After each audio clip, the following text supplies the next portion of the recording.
area. You're looking at that from one of our roof cameras, actually. This is a dramatic flame shooting straight up into the air. We believe it is a gas line that has caught fire. This is going to be near Spencer Highway.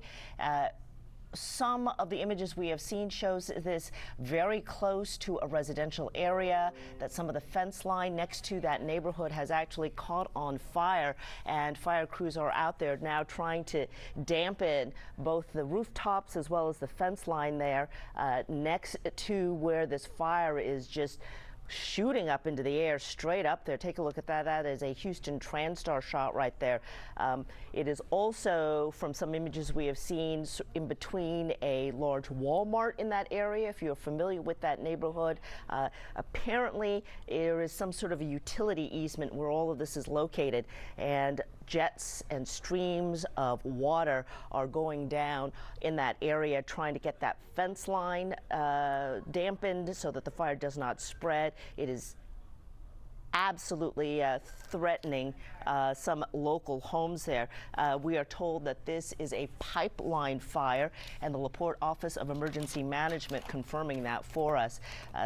No word at this point of any injuries. That is the good news, but certainly very concerning given its proximity both to this shopping area, both to this Walmart, and we are told that there are evacuations underway. I'm going to ask my producer to repeat that to me. Where was that, Chance? Canada, did you say? La Canada? Nuella and Canada.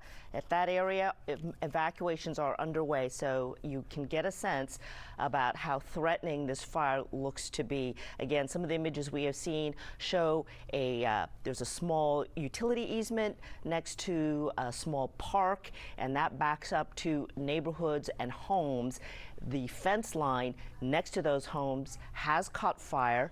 The firefighters are pouring water, jet streaming water onto that fence line, also in the neighborhood onto those rooftops, and the fire fueled by that pipeline, whatever's in that pipeline, gas, natural gas perhaps, just shooting straight up into the air, and a huge plume of dark smoke. This is going to be visible for miles around, and very, very concerning given the residential area nearby as well as the shopping area nearby.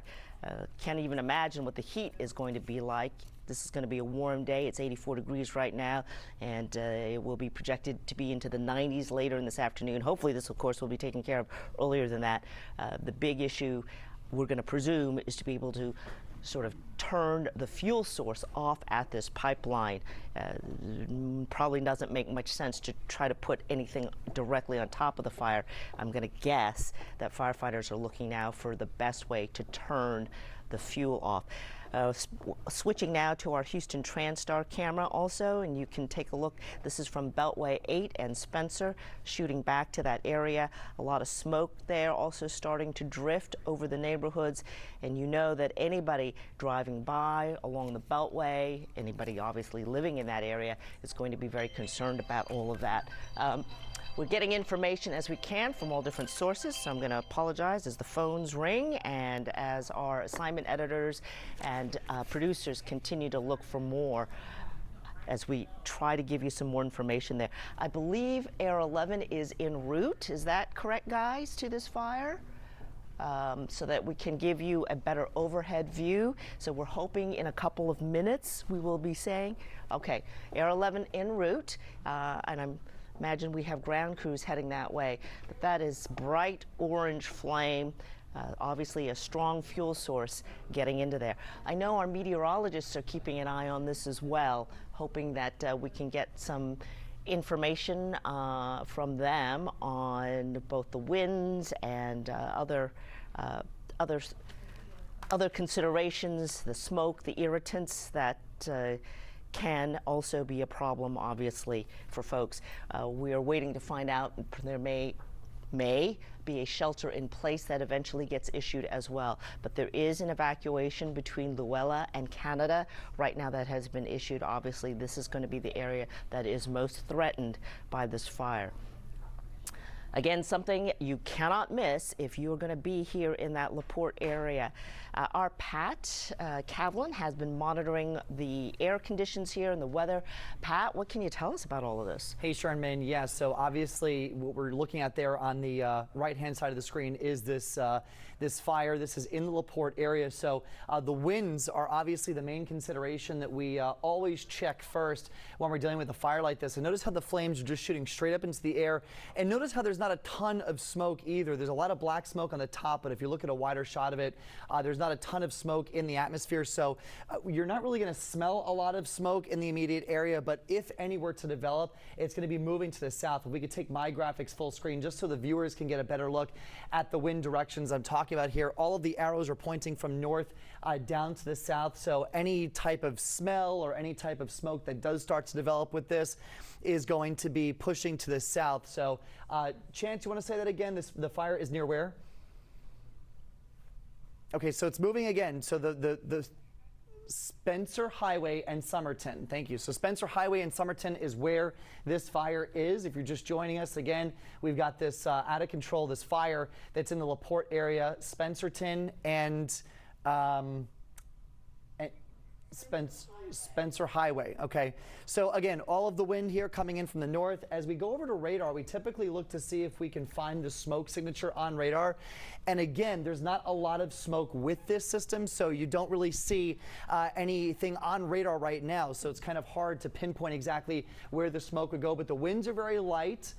We don't really have much of an inversion, so that's going to allow a lot of that smoke to kind of rise through the atmosphere. So at the actual ground surface, I think anywhere outside of the immediate area where this fire is, you're not going to see any issues at this point, but there are evacuation orders.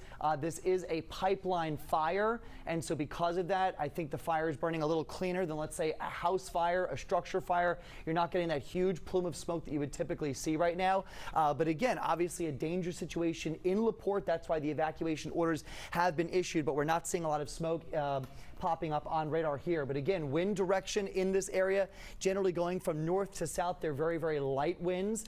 And so that's pretty much the two considerations that we're looking at here, Sherman, as they try to get this situation under control. But on the wider shot, you can see there's a chopper shot now. Great shot there from Air 11. Again, notice how the smoke, it's going right up, right straight up into the atmosphere. It's not hugging close to the ground, and it's not moving a lot. So that's a ground truth to what we were just showing you with the winds. The winds are very light in this area, so it's not really carrying that smoke very far. But black smoke being seen now at the top of those flames, and you can see some lighter gray smoke around the base of that fire. That's from nearby grass that has actually caught fire in the process of this pipeline fire here along Spencer Highway in LaPorte. And so firefighters on the scene trying to make sure that that doesn't spread to nearby homes, to nearby businesses, but we have seen a few structures threatened, at least, by some of that grass fire. But again, what you're looking at here, if you're just joining us, is that pipeline fire here along Spencer Parkway. This is in the LaPorte area. You can see on the map there on the left-hand side of the screen. It's Spencer Highway near East Boulevard. And this is obviously going to be a big concern for residents in the area. They do have evacuations for the immediate area. This is obviously a very dangerous situation. In terms of any weather impacts, though, again, very calm wind conditions, very gentle wind conditions, and again, not much in the way of an inversion to keep this smoke cloud near the surface. San Jacinto Junior College, we're just getting word now, they have a shelter in place. Again, San Jacinto Junior College in this area, shelter in place. It is a pipeline fire that you're looking at live from Air 11 in LaPorte. This is near Spencer Highway and Somerton. And again, the flame is that pipeline fire with all the black smoke, and then around it, that grayish smoke, that's grass in the vicinity of this pipeline fire that caught fire when this burst. And so firefighters on the scene right now making sure that grass fire doesn't spread to structures. You can see there's a bunch of businesses near this area. There's even a development there on the just to the lower left of the flame, you can see those are homes there. That's a development there. And so firefighters on the scene making sure that this doesn't get any worse of a situation than it already is. But I think obviously the primary concern right now is to get this pipeline shut off, the fuel source shut off. And so I'm sure that the proper resources are going towards that right now. But at the moment, this fire is just going to be allowed to burn, I think, as long as that fuel source is there. Obviously, they can't put water on this if there's just a never-ending fuel source. Sherman? And Pat, just a reminder, the San Jacinto Junior College has a shelter in place, and they are again recommending an evacuation between Luella and Canada. Air 11 now over the scene, and as you look to it on your screen to your immediate right, you can see that there is a Walmart there.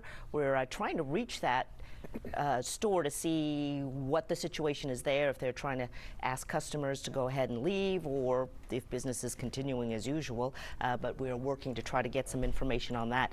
And as Air 11 circles around and you look to the sort of top of your screen, now we're zooming in, you can see, oh wow, yeah, look at that gas just pouring out of that pipeline, fueling the flames. And to the left, what's left of a vehicle, looks like it was a little SUV, the front end just burned and melted to a crisp. It is still smoking, and this in a little utility section there, a little utility easement, and the fuel just pouring out of there, the gas.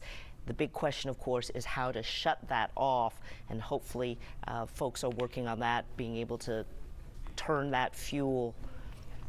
We now are hearing that Spencer Highway has been closed east and westbound to keep the traffic out of that area. A wise move indeed, and as you can see, it's pretty quiet there. There are a couple of vehicles that are stopped on the road, but if you look up towards the top middle of your screen, you'll see the flashing lights, and that, it looks like, is where authorities have closed down Spencer Highway. At the very bottom of your screen, the same thing. We have fire trucks and other emergency vehicles.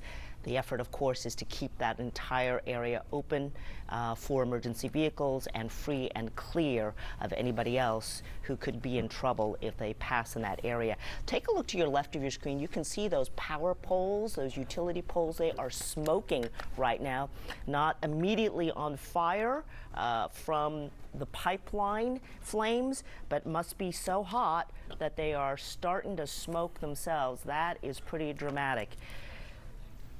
And of course of concern to the neighborhood there. So just to bring you up to speed, if you are joining us now, we have a pipeline fire in the LaPorte area. It is going to be just north of Spencer Highway by East Boulevard. If you are familiar with that area, that is right next door to a Walmart.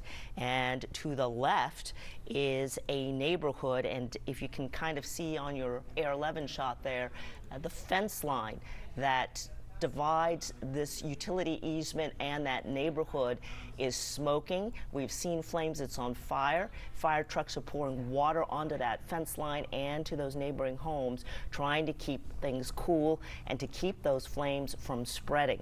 An evacuation has been recommended between Luella there and Canada. And the San Jacinto Junior College has a shelter in place, and Spencer Highway in that area has been shut down.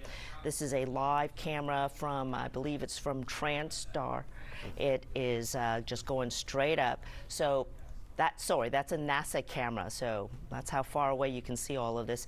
The flames going straight up. So we're going to be flipping over here in just a minute to Air 11 as we bring Pat Kavlin back in to talk about the weather conditions and what looks like calm winds, at least. Pat? Yeah, I mean, just look at this shot here again. This is from Air 11. And you can see there's two things that really stand out to you. There is that flame that's shooting up into the air.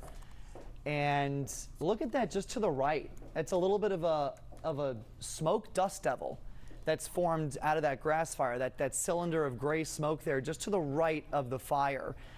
So we've got two fires that are burning right now. We've got the pipeline fire, the primary fire, And then all around that, you could see a grass fire that ignited from the initial, whether it was an explosion or whatever happened that started this.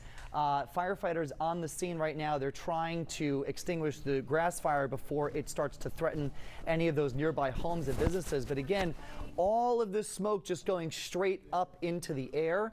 It's not getting blown around, so winds are very light. That's the good news, because as long as the winds are light, it will allow the firefighters to contain the grass fire from spreading, whereas if it were a windy day, you would have obviously bigger concerns about this spreading. So just to reset, 10:44 this morning, live look here at a pipeline fire in LaPorte. We've got live crews on the way. You're looking at a live shot here from Air 11. And as Air 11 kind of zooms in, I mean, you really get a good look at the flames shooting out of the ground. You understand why firefighters are not able to get near this to put water on it. Obviously, water, foam, nothing would do this. They have to shut off the fuel source to this pipeline fire. So I imagine that's what everybody is waiting for to happen right now. Whatever process goes into that, we'll have to wait and see. But until that happens, there are firefighters on the scene trying to extinguish the nearby grass fire that started as a result of this pipeline fire, because there are developments, there are homes right next to this. As we zoom out, you kind of get the sense just at the top of the screen, some of those homes there, maybe about 100, 200 yards away. And then a lot of businesses there towards the bottom of the screen. So grass fire underway as a result of this pipeline fire. And so there are evacuations underway. Spencer Highway, I believe, has been shut down in both directions in this area. San Jacinto Junior College, they are under a lockdown right now. The evacuation order is between Luella and Canada in the Spencer Highway area. So if you're familiar with this, again, this is in LaPorte. And notice again, as a meteorologist, what really jumps out to me is just how the smoke is kind of drifting towards the center of this, right? So notice how all the grass flame smoke, all that gray smoke, instead of blowing in one direction or kind of hugging near the ground, it's all going towards the center. So what happens is, as the heat rises from this column of flames shooting out of the ground, it creates this lift in the atmosphere, and so all of the smoke is going towards the center point, and it's going up in this column. So all of that smoke going straight up into the air. There's no inversion, which is a cap in the atmosphere, which would keep this smoke near to the ground, which is the good news for areas nearby. But if we could switch to the weather graphics faster, if we could at least do a split screen, the winds are basically calm in this area. So, really not much in the way to steer this. But again, that's a good thing, because it means that we're not fanning the flames of the grass fire that's actually threatening the nearby homes and businesses. So that will allow firefighters to get a good grip on what's going on here, on what they can actually control. They can't control the pipeline fire, but the grass fire they can control. And so as long as the winds are light, their job is going to be made a little bit easier. But the interesting thing is, on radar, we haven't seen this pop up yet. We switch back over to our live radar here, and you can see there's a lot of green showing up here. This is just typical ground clutter, so bugs, humidity, whatever showing up, but no smoke evident at this point. But again, this smoke is pretty much going straight up into the air from this pipeline fire. So again, if you're just joining us, we've got an active pipeline fire right now in LaPorte along Spencer Highway. Evacuations underway between Luella and I believe it was Canada in this area, and San Jacinto Junior College also on lockdown. Chernman? We are hearing now that Hazmat out of Harris County and other Harris County firefighters, etc., are out en route to assist in dealing with this fire. And as Air 11 gives you this wide shot, you can see all of that grass area that has been blackened. And again, this is not necessarily because flames have caught this all on fire. We're going to guess perhaps it's this tremendous heat that is starting to smoke everything nearby. But you can see firefighters are pouring water onto the edges of that blackened grass area. They've also been in a very defensive mode, trying to protect that neighborhood that backs up directly towards this utility easement. There's a little neighborhood park right to the top of your screen there between the flames and that neighborhood, which may be something of a blessing, a little bit of a buffer, if you will, between that fire, just that jet stream of flame, and this neighborhood on the back. But if you look to the right of your screen, you can see all of that water just pouring onto both the blackened grass area as well as these neighborhood homes, and yet still there is smoke coming up just as this area continues to smolder. Over 700 homes in the area now are without power. That is your outage tracker map to the left of the screen, and that sort of red circle area. So you can see several hundred, 700 homes without power now. We are hearing from residents that the power flickered on and off when this happened sometime a little bit earlier today. But big concerns, obviously. Again, Harris County Hazmat and other emergency responders from Harris County en route to assist in this pipeline fire. It is just going up, and sometimes when we zoom in closely, you can just see it's like a tornado almost at the base of that, with the flames shooting up and with that fuel, that gas just fueling all of this as it shoots up into the air. And the smoke, the smoldering that continues to go on, the tremendous heat. And you can see to the left hand side, you can see this is going to be some cell phone video from one of our viewers, Adrian Negrete, on the ground there. Looks like maybe a few blocks away. Folks, I'm sure, in that area whipping out their cell phones to capture this. It's really dramatic and very nerve-wracking as you see something like this not far perhaps from your home or your place of work, and folks driving up and down along the Beltway can clearly see this as well. The interesting thing is also, as you take a look at this shot on Air 11 to the right of your screen, right there at the very bottom, just, if you will, beneath the flames, that is a vehicle that must have been there when this all happened, when the explosion first happened, because the front of that little white car there, a bit hard to see at this distance, but it is just caved in and melted, and it was smoldering as well. Wow, so this is now, as you can see, affecting the south side of Spencer Highway, and the grass there continues to smolder, to burn, and it is moving southward as well. Just to kind of give everybody their bearings, to the right of your screen on that Air 11 shot, that's the edge of a Walmart parking lot.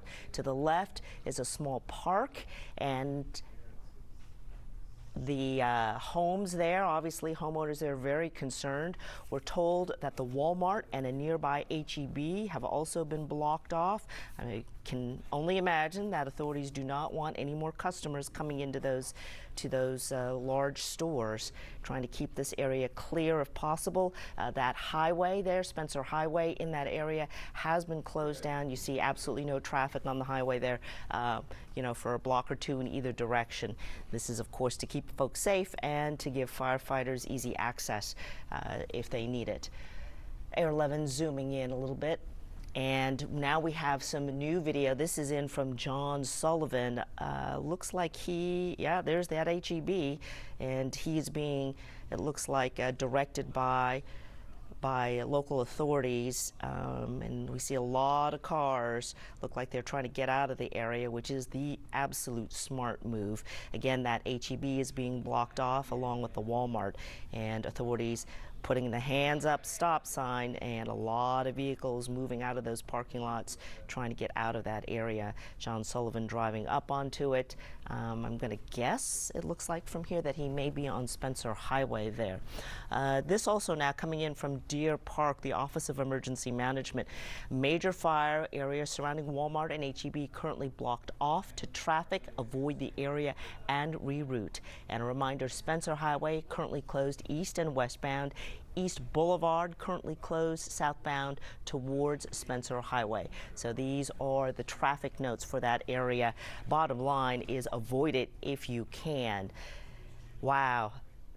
That is something, isn't it?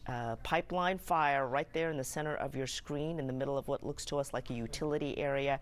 These power poles sort of at the bottom, just underneath that pipeline fire. You can see they are smoldering. The wind slightly blowing, it looks like to me maybe eastward here, just drifting. But all of that area smoking now because of the intense heat from the jet stream of fire shooting up into the air, maybe any flames that have sparks might have dropped out, and firefighters busy pouring water onto the rooftops of those homes. You can see that slightly to the left of your screen, trying desperately to save those homes to keep that fire from spreading. Terrifying situation for folks who live right next door there, and hard to see through the haze, but at the bottom left hand of your screen is what looks like to be a four-door vehicle that its front end smashed in and burned, perhaps there when that explosion first occurred.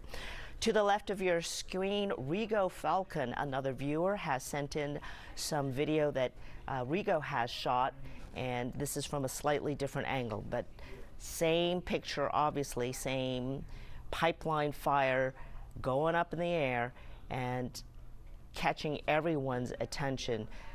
You got to think that anyone in a car is having their attention diverted a little bit, at least, by what is jetting up into the sky right there.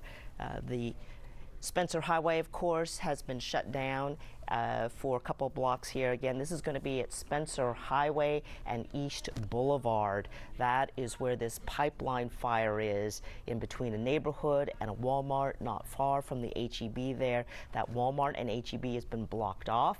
Evacuation has been recommended for Canada and Luella in those areas. Some 720 homes in that area reporting that they do not have power right now, and local residents telling us that their power flickered on and off when this first happened, suggesting perhaps the power lines may have been implicated as well in all of this. And you can see there it is, a big power tower, also the electricity lines as well. All right, smoke obviously an issue, and our Pat Cavlin has been monitoring the weather conditions there. What more can you tell us, Pat? All right, so I mean, as you can see in that shot there on the right from Air 11, the main feature of this is that jet of flame that's shooting out of the sky. The good news, though, winds are very light, so we don't have any strong winds that are blowing that flame in any direction. It's really just going straight up into the sky. And a lot of the smoke that's associated with this is also going straight up into the sky. So we have two features of smoke that we're watching right now. The first is black smoke that's at the top of that jet of fire that's shooting out of the ground.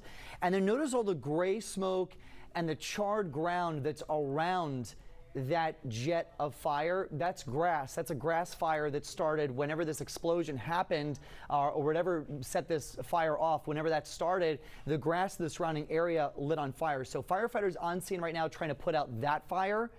And the good news is that the winds in that area are very light, so we don't expect this to spread any further than it already has, at least the way the situation stands right now. And so that is making life a little bit easier for the firefighters. Obviously very hot outside, temperatures in the mid and upper 80s, feels like the 90s. So, you know, they're having to deal with typical Houston heat while they're out there. But if you're just joining us, it's a live look right now from Air 11 on the right-hand side of the screen of this pipeline fire. This is along Spencer Highway in LaPorte. In that camera shot along the top right, that's the Walmart Supercenter there. So that's the Walmart parking lot, just to get your bearings. And then just on the left side of the fire, there's that development there. So a bunch of homes in danger. This area has been evacuated. Firefighters trying to keep the grass fire that developed as a result of this from spreading to those homes and to these businesses. And again, luckily the weather is cooperating. We've got quiet conditions, we've got calm winds, and we don't have an inversion in place. So that's allowing all of the smoke to go straight up into the air. If we had an inversion, that smoke would be hugging the ground. There would be toxic fumes in surrounding neighborhoods. Obviously, it's a dangerous situation in the immediate vicinity of this, but because wind and that an inversion are not a factor, we're not seeing that threat expand to many surrounding communities. But if you're from this area, if you're familiar with this area, this fire is pretty much in the middle of Spencer Highway between the LaPorte Airport and Beltway 8, pretty much equidistance in the middle. And so there's a Lutheran church just across the street from this fire. You've got again, the Walmart parking lot there on the left-hand side of the screen. You've got a Discount Tire that's around there. And again, the neighborhood that's just next to it, it's the East Meadow Park area. And then there's Christ Redeemer Lutheran Church. So a very compact area here with businesses, with homes. And so there are evacuations underway of the Brook Glen neighborhood. And so again, the evacuation area spans from Spencer Highway to Fairmont Parkway. So a pretty good sized area. Also a San Jacinto Junior College, which is not far away, just down the road. They are under a shelter in place order as crews try to get this fire under control. Now, if you've been watching us for a long time and you may be thinking to yourself, well, why aren't there firefighters on this actual fire that's shooting out of the ground? They have to cut off the fuel source. They're not going to be able to get close to it safely to extinguish that flame. That is a fuel driven fire, and so basically they just need to do an emergency cutoff of the fuel to this area. However they go about that, remains to be seen, especially how long it takes. But what firefighters are focusing on right now is keeping the situation from getting any worse than it is, and you can see that neighborhood that's right there. So we've been looking at live images so far from Air 11. We do have a live crew on the scene. Troy Kless, he just arrived. Troy, I don't know if you can hear me right now, but how close are you, and what's kind of the situation down there? Well, Pat, I can tell you we're still pretty far away because the first responders have blocked it off, but we can literally feel the heat from this fire that you see right here behind us. So again, we arrived here just about, minutes ago, and this is what we're seeing right now. Again, just looking straight down. This is our view. We are just off of East Boulevard near Heritage Elementary and the Deer Park Animal Hospital. That's where first responders have blocked off the street to prevent anyone from getting closer. And you can see just, again, how high those flames are going up. And even from this far away, you can actually feel the heat. And what we can see off in the distance right now is you can see some emergency vehicles. It's still a little hard to tell exactly how close they are to the actual fire, but it's, again, just burning just nonstop at this point. So again, all we know right now is this surrounding area within a mile of the fire is being evacuated. So the city of LaPorte said moments ago that an evacuation again has been ordered for between Spencer Highway and Fairmont Parkway, between Luella and Canada Road. This includes the Brook Glen neighborhood area. So again, they are starting to block off this immediate area, and you can tell that there are, some neighborhoods that are close by. And again, right now what we're seeing is just, you see just the massive flames coming from that pipeline, just going straight up into the air is just, incredible here. And then you could see some of the smoke from the ground surrounding it right now. So again, we are just looking straight down. We pulled off to the side, and this is our view of the flames here. And it is just, again, really, there's going to be a large response to this. We know that the Harris County Hazmat is going to be having crews arriving. But again, just from what we've been able to see and feel in this last couple of minutes, again, from this far away, and I want to say we are about, still maybe a mile away or so, about half a mile, excuse me, from the location where this fire is, and you can feel the heat from here, guys. All right, Troy, thank you very much. Boy, it is a dramatic sight indeed. Let's get folks up to speed. If you are just joining us, a little bit before 10 o'clock this morning, emergency officials were dispatched to this location in LaPorte. This is going to be off of Spencer Highway and East Boulevard, a pipeline fire, and it has just been, if you will, blowing and going for the locals there. You will be familiar. That is going to be the Walmart at the top of your screen, just east of the fire, and then the Brook Glen subdivision just west of the fire. There has been an evacuation ordered for Luella and Canada, and a shelter in place for the San Jacinto Junior College, which is going to be just slightly west of that location. We're told some 700 homes have been without power since all of this happened, and that there was a flickering of lights when an explosion first occurred. Lots of questions about this, not the least, probably the primary one, of course, is how to turn the fuel source off so that we can go ahead and manage this fire. Our energy expert, Ed Hers, is on the line with us now. Ed, can you hear us? Yes. All right. So, Ed, obviously, terrible accident having occurred here. That's the big question. Can you share any insight for us on how crews might be able to get to the source, to the pipeline, and turn this fuel off? Yes. First of all, they're trying to isolate exactly which pipeline it is. As we know, the Deer Park, Pasadena region, everything down along 225 is thick with pipes. The resource that's fueling it needs to be located. We need to see where it's going, and then what valves can be turned to shut it down safely. The fact that it's on fire is while it's an issue for air pollution, is minimizing any groundwater contamination or surface contamination.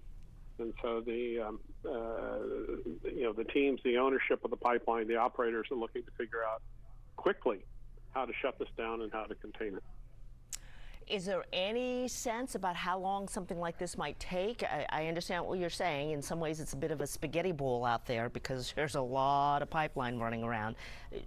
Any rough guesstimates? Not at all. As we saw last year with the Brazoria County pipe, there were 2 or 3 in that same general vicinity, and to begin with, they weren't sure which one had caused the fire, had caused the explosion, and how close the others were to being involved with it. Is there any, and I know it's a big question, but is there any way to tell by what you're seeing, any way to guesstimate the amount of gas that may be coming out?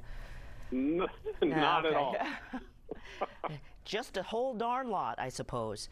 As long as there are no injuries, this is something that's fairly routine. We have pipeline breaks all over the state, all over the area, and across the nation. Certainly, they'll get down to what caused this, whether it was ground shifting or lack of maintenance or something in the control operations that just mucked it all up. Yeah. Pretty dramatic stuff, and kind of interesting too is you see all of that area around it just smoking. It doesn't look to me like fire fell over it, but maybe it's just the intense heat that's causing all of this vegetation and grass nearby and the power poles to start smoking and smoldering.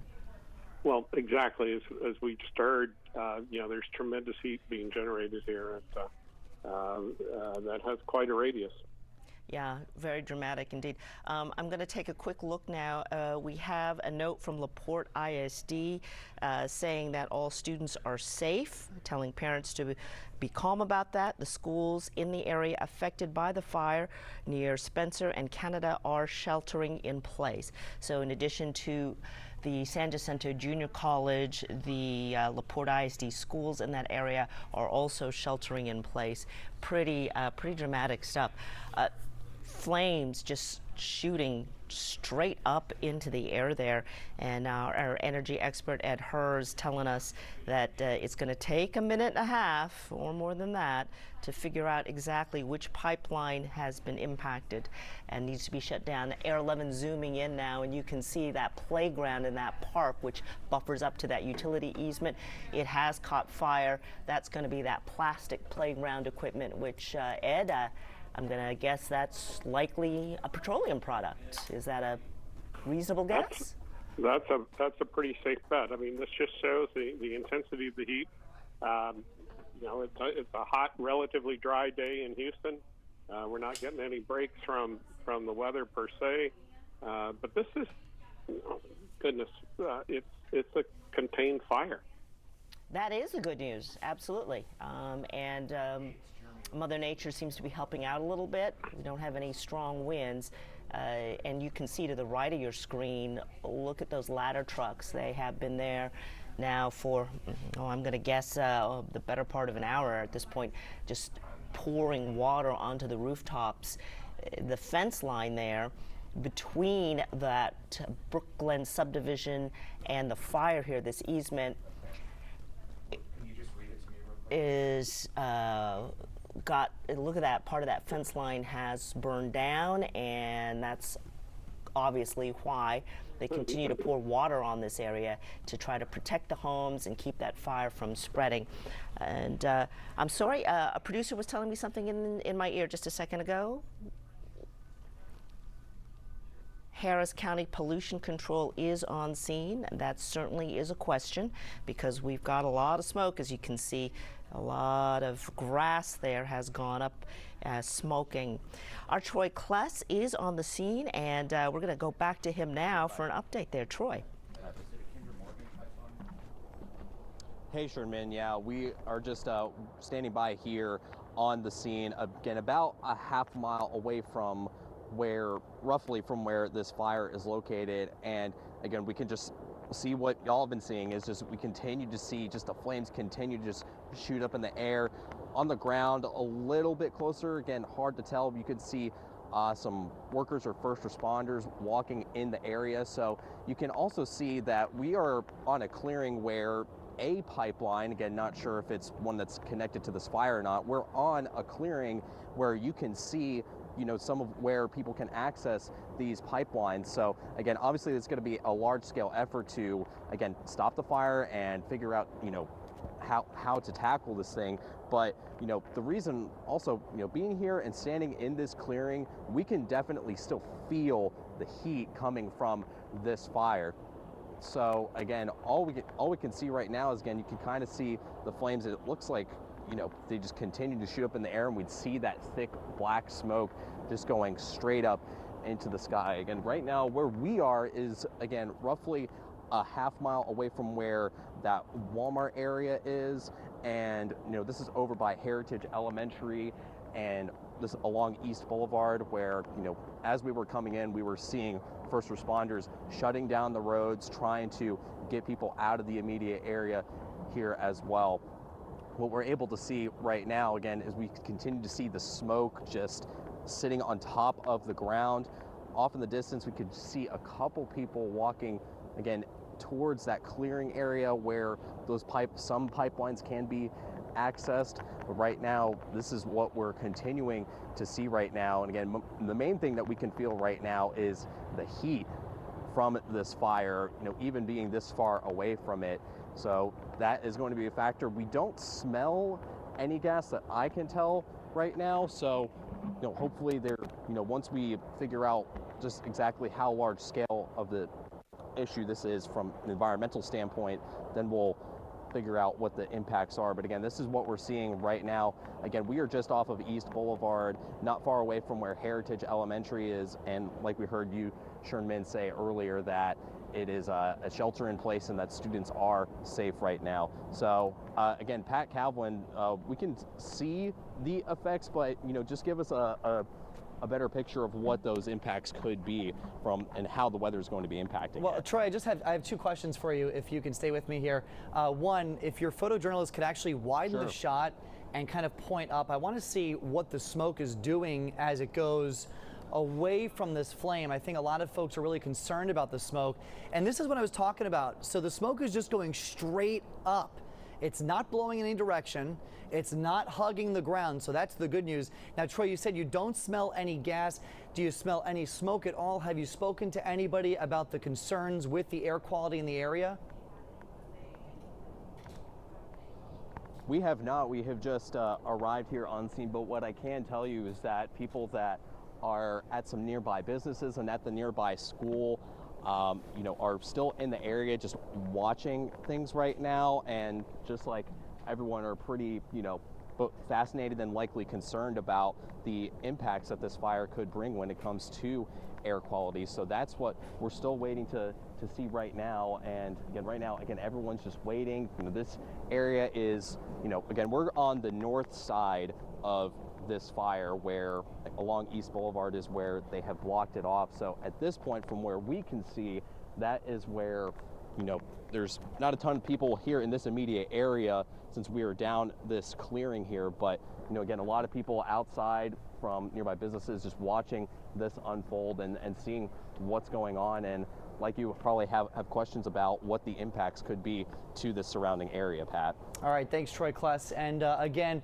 I believe Harris County Environmental, they're down there monitoring this situation in terms of air quality. That's obviously top of mind for a lot of residents. If you're just joining us, the pictures speak for themselves. We've got an active pipeline fire in the LaPorte area off of Spencer Highway. Evacuation orders for the immediate area and shelter in place for San Jacinto Junior College. We just had our energy expert on the phone a few minutes ago with Sherman Chow, and he basically explained what's going on here is that there is a fuel source to this fire, and until they figure out what that fuel source is, which they're actively doing right now, that fire is going to burn. And what firefighters in the area are doing, what was that? Okay, thank you. And what firefighters are doing right now is they're trying to protect the area around where that fire is burning. Video on the left here from one of our viewers, Debbie. She sent this in from the area, very similar to what we just saw in Troy's live video just about a minute ago, where the smoke is just going straight up into the air. So again, from the weather perspective, there's no wind and there's also no inversion. So all of the smoke, the toxic smoke that is coming from this fire that's burning, is allowed to go straight up into the atmosphere and not hug the ground. This is not an immediate concern for any surrounding neighborhoods. It's really just the immediate area around this fire where the evacuation orders have been put in place until this situation can get under control. But again, if you're just familiar with this area, in that Air 11 shot on the right-hand side of the screen, that parking lot there on the bottom, that's the Walmart parking lot. And then the road that's going from the bottom left to the top right, that's Spencer Highway. And that's where this pipeline fire is burning right now. Again, this is not a matter of firefighters putting water on this. This is not a matter of the gas company just hitting a switch and everything turns off. They have to find the fuel source, isolate it, and turn it off, and then things can slowly get back to normal. But firefighters are on the scene right now because when this fire started, it did ignite the surrounding grass. You could see there in the Air 11 shot, and so there are neighborhoods right next to it. And so firefighters have their tower ladders up. They are spraying water on the backs of these homes that back up maybe 50 to 100 yards to this fire. Troy Kless was about a half a mile away. You could see his shot on the left-hand side of the screen. And he was talking about that even from his safe distance away, he can feel the intense heat.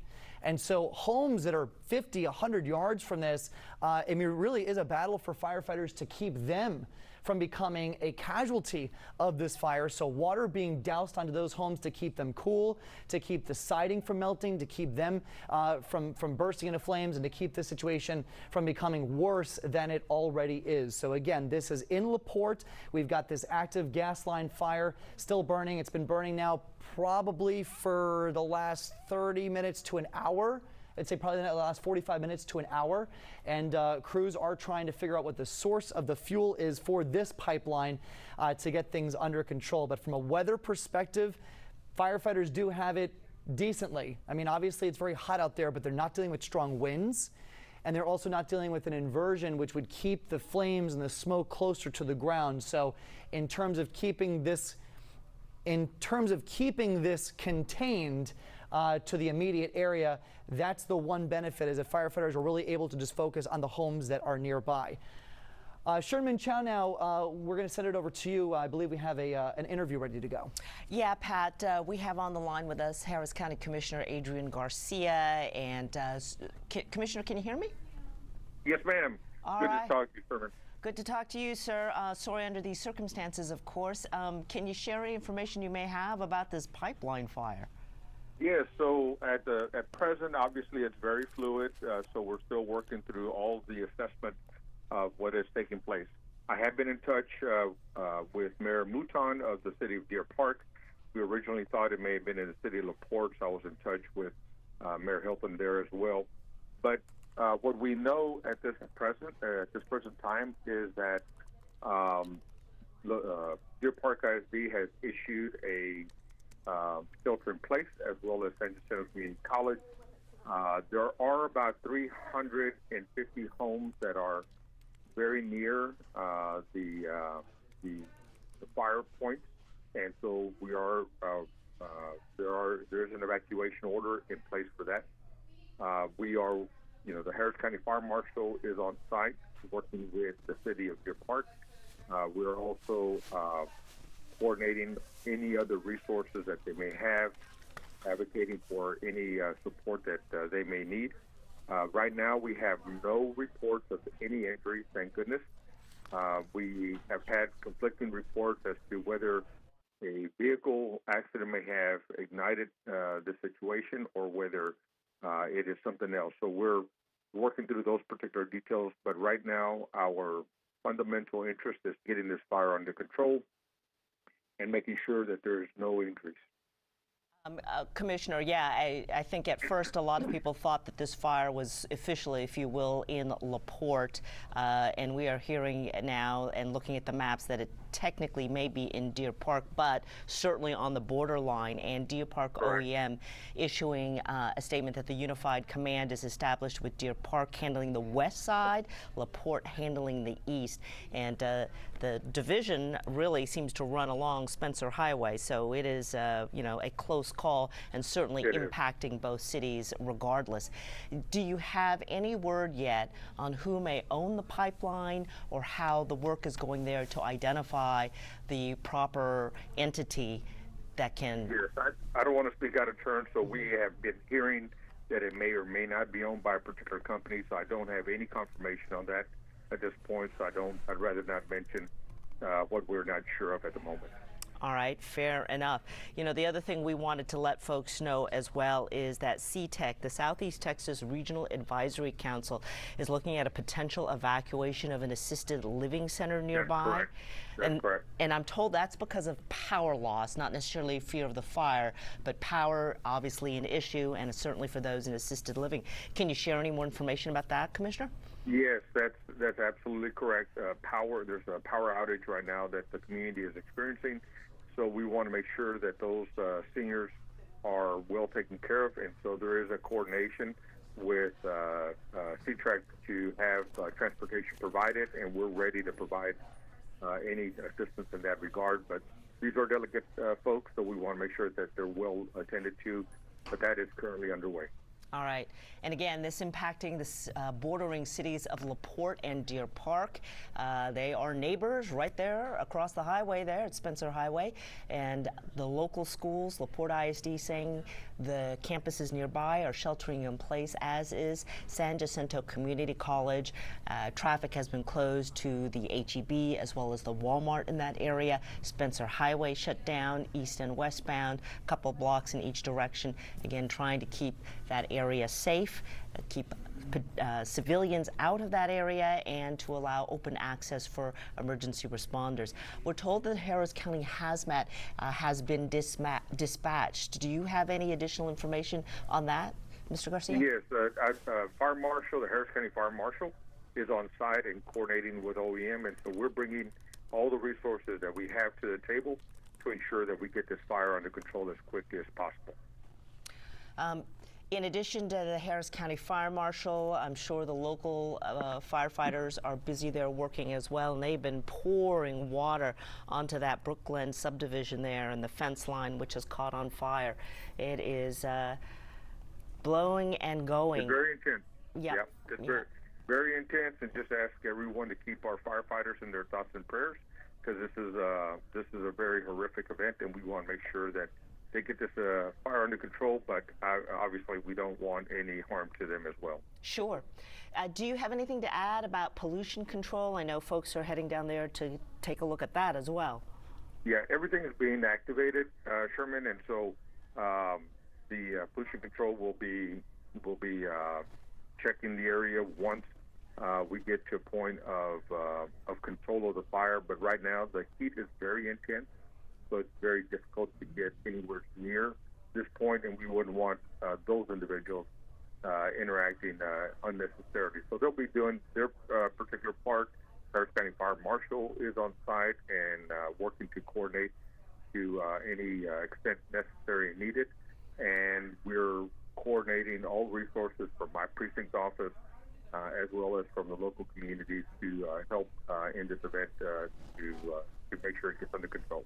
All right, Harris County Commissioner, Precinct 2, Adrian Garcia, thank you very much. And of course, you were sheriff for a time as well, so you would be familiar with the emergency response Yes. from that aspect Yes. as well. All right. Yes, sir. Thank Thank you.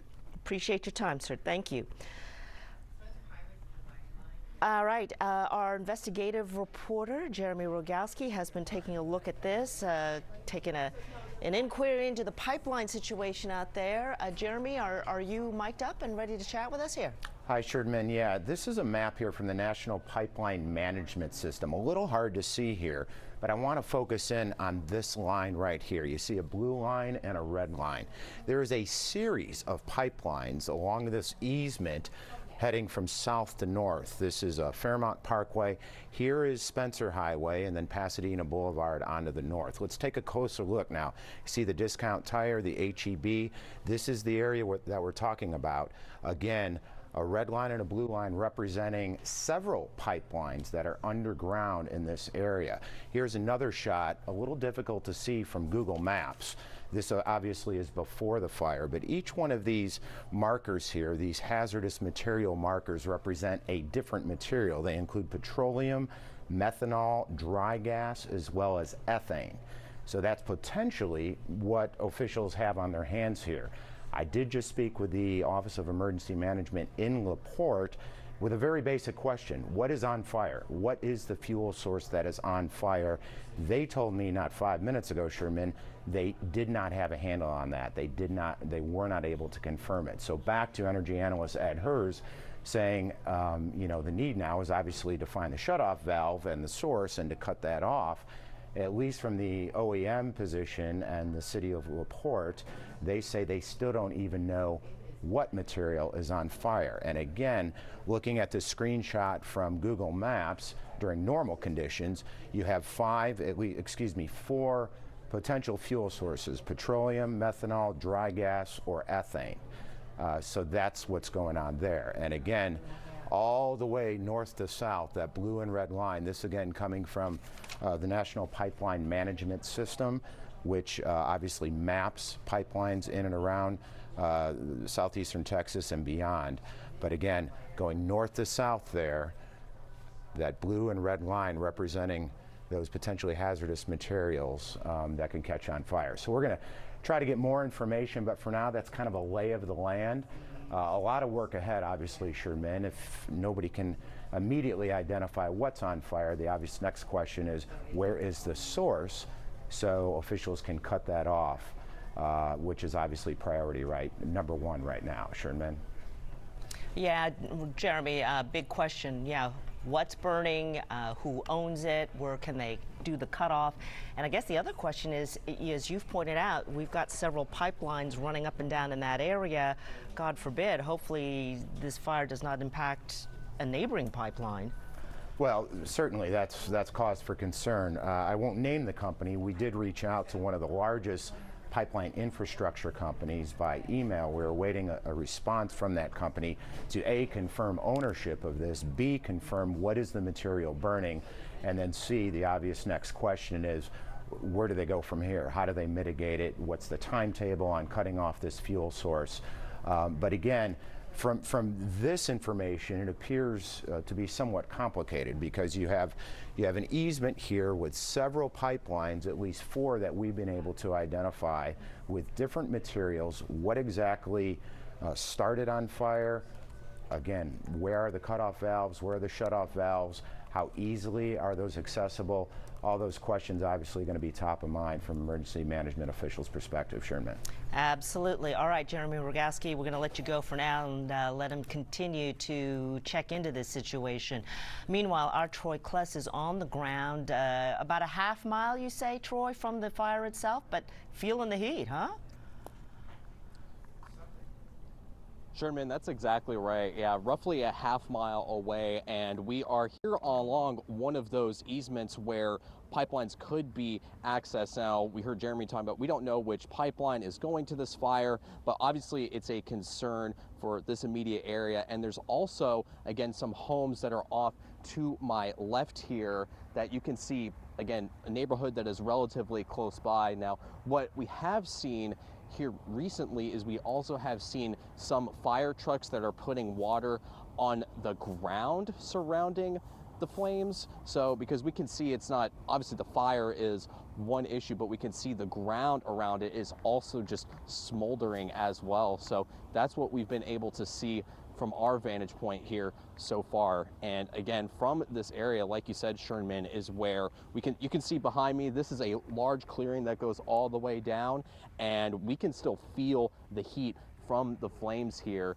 And again, haven't been able to smell any gas or anything like that, but still just being able to see straight down this easement here and feeling the heat from this fire. And we can also see, again, I think the height of the flames has decreased a little bit since we arrived about 30 minutes ago, but still a very fluid situation here, Pat.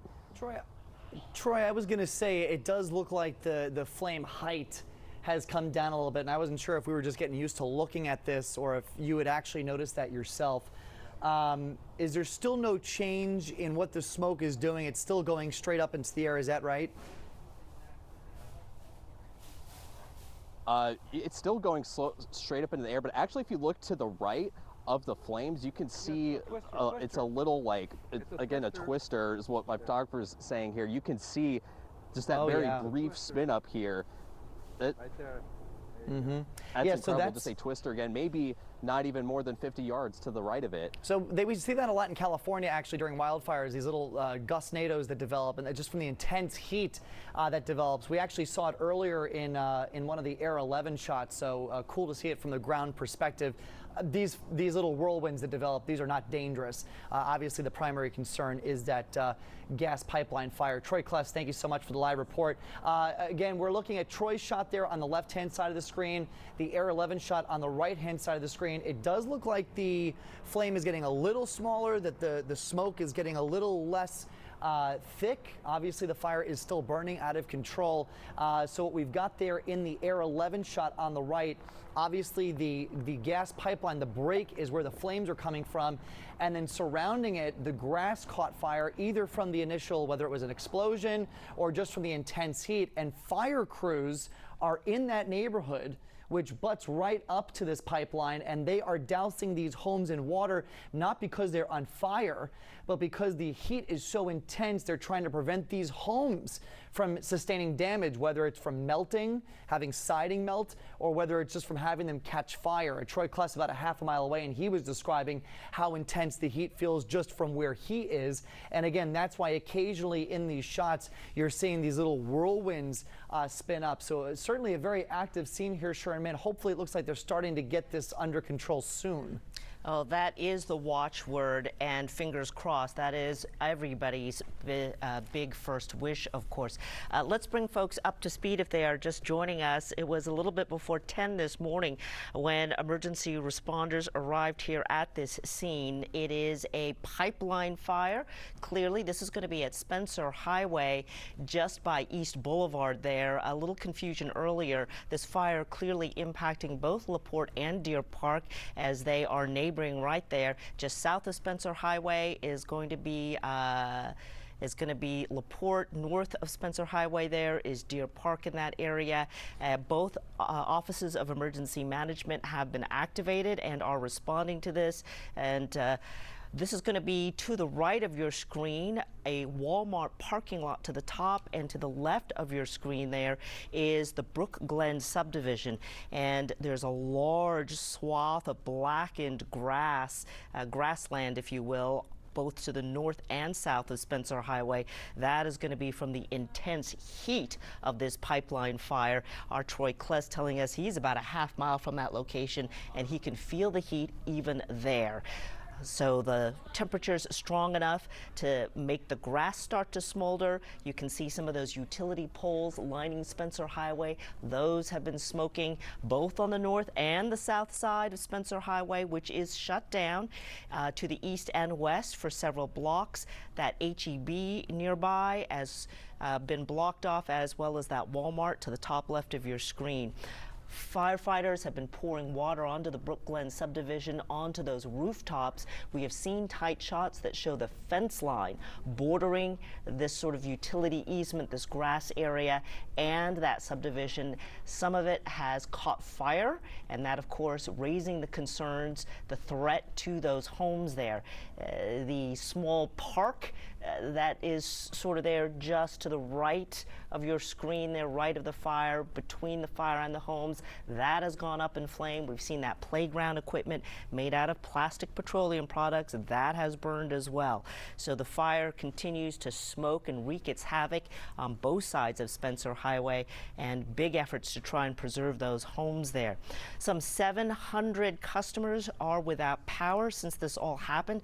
Local residents telling us that their lights flickered on and off when that explosion first occurred.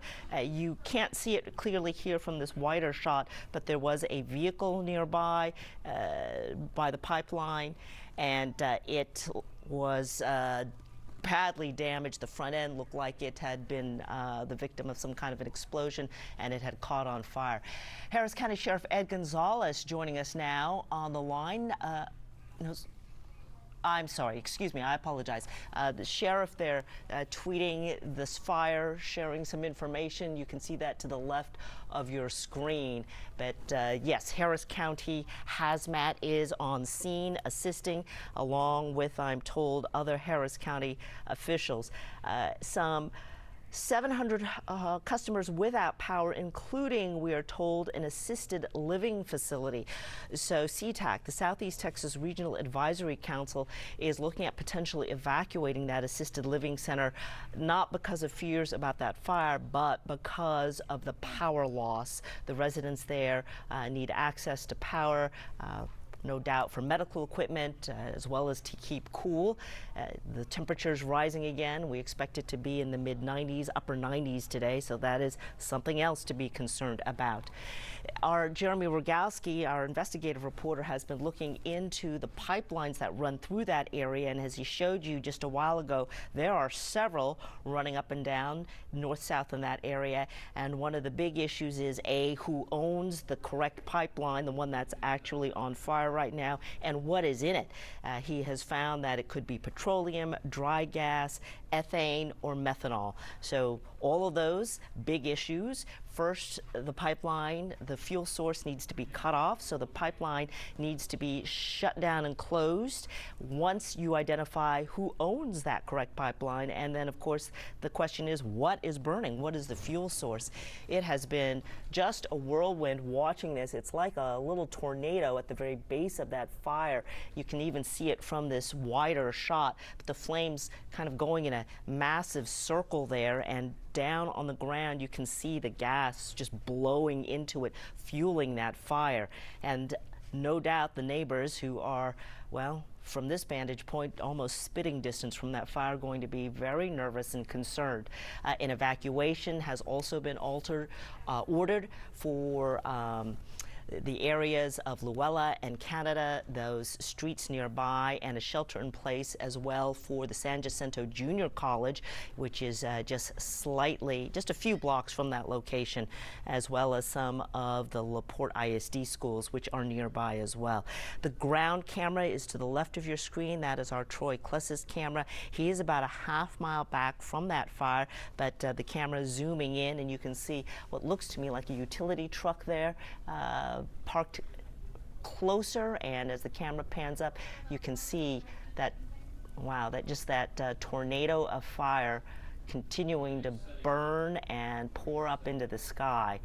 And the smoke that is smoldering on the ground, just the tremendous heat. And as you look to the right of your screen, that Air 11 gives you a much better view of that, of the blackened grass along the utility easement on both sides of the freeway, or the highway rather, and that gives you an idea about the intensity of the heat. It didn't require an actual flames to drop down onto the grass, but the heat itself has started the vegetation combusting, as well as the utility poles smoking. Just almost an eerie sight, if you will. To the left of your screen, you can see a firefighter walking across, maybe checking out the situation there on what looks to be the other side of the fire. And he is keeping an eye on the vegetation there. He looks like he is monitoring that situation where the flames and the heat are. And our energy analyst Ed Hers telling us earlier that because of the number of pipelines there, it takes a little bit of time to figure out which of the pipelines is involved here, that it is not something that happens instantaneously. And Jeremy Rogalski showing us that map earlier, kind of drilling in a little bit further on that idea about the number of pipelines that are running north and south in that area, and again, what those fuel sources may be. To the left of your screen, you can see, looks like a utility truck, maybe some firefighters on there trying to get in a little bit closer to keep an eye on the situation. So the power outage, we are told now from all of this, is up to 4,000 customers. Now, of course, that can be residences, that can be businesses, but earlier it was at 700, so it has grown percentage-wise dramatically. We did also get a statement from CenterPoint, which says that this is unrelated to CenterPoint natural gas equipment, but CenterPoint is monitoring the incident and cooperating with authorities. So CenterPoint letting us know that their equipment is not involved in this. My goodness, just taking a breath looking at this, very, very dramatic. Pat Kavlin keeping an eye on the weather situation. Pat, join us. Just want to do something different here and just kind of, we'll fly with the chopper shot here just so we can get our bearings. So this is Spencer Highway right here, and then this is the East Meadows Park. So this was the playground fire that we were looking at before, and then this is probably a distance of maybe 50 to 100 yards, and these are homes over here. And so the fire department right now is putting water on these homes. You can see the power poles here smoking in the neighborhood, which explains why we're seeing so many power outages now, because power lines that are running right over this gas main are being impacted. But there are the tower ladders putting water on the backs of these homes. Our Troy Kless is maybe about a half a mile away from this fire, and he was describing how intense that heat was. You can imagine how intense it is just about a football field length away from it. And so to prevent these fences and the backs of the homes from catching fire and from the siding from melting, these tower ladders have been set up here for the last hour now, dousing water on the backyards of this. Notice how all of the smoke is just going straight up. Even in the chopper shot as it widens out, you can see how it's just going straight up into the air. It's not hugging the ground. It's not getting blown in any direction. We don't have a lot of wind. That's the one key thing that's helping firefighters keep this contained.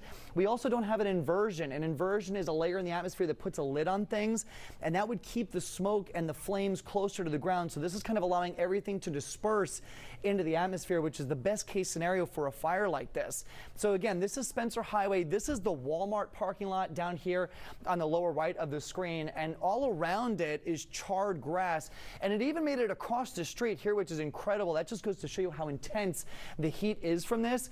And that fire is spreading very slowly here, but again, firefighters, they're prioritizing structures, right? So they're not really paying attention, or they're not focusing on the grass fire as much as they're focusing on keeping these homes that are nearby from burning up. But again, with the lack of wind, we're not seeing this fire spread very quickly. They're doing a great job of keeping the structures in this area safe, but obviously still a very active scene here. And they need to wait for the fuel source for this fire to be put out. That's why there are no firefighters right where this gas line is, because it's really just a matter of the fuel source. Shernman. Pat Kavlin, thank you very much. Yeah, very dramatic stuff, and thanks for that sort of explainer of what we are looking at, naming the streets. Our energy expert Ed Herz back on the line with us. Ed, can you hear me? Yes, I can. Okay. We had Jeremy Rogowski on a little bit earlier talking about the different pipelines and the fuel sources. Go ahead and paint a picture of that for our viewers, if you would. Well, with Deer Park, of course, we've got all the petrochemical plants and refineries in the area. Speaking as an economist, I'm going way out of my line to say it looks like a liquid fire to me because of the soot and the smoke. Natural gas would burn more cleanly. And it's a high pressure line, and it's quite obvious it's under high pressure. From what we could tell, from what Jeremy showed, there are probably 7 pipes in that general right-of-way.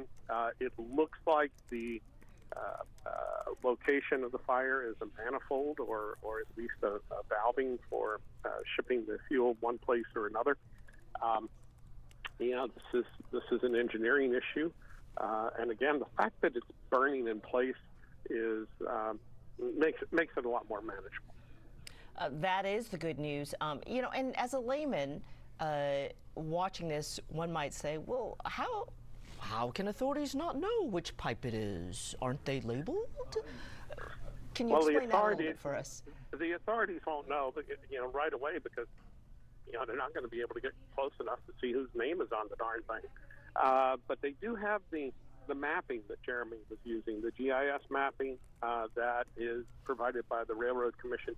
So they've already narrowed it down to the pipeline owners and operators who are right there at that intersection.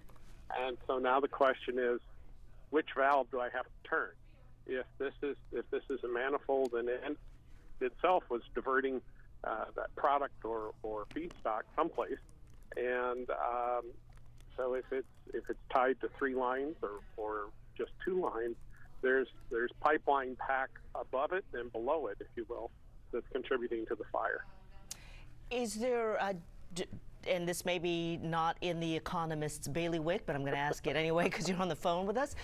Do you have some sense about the distance between these valves, these manifolds, where a cutoff might be? It looks like a typical pad that we might see in the Deer Park area.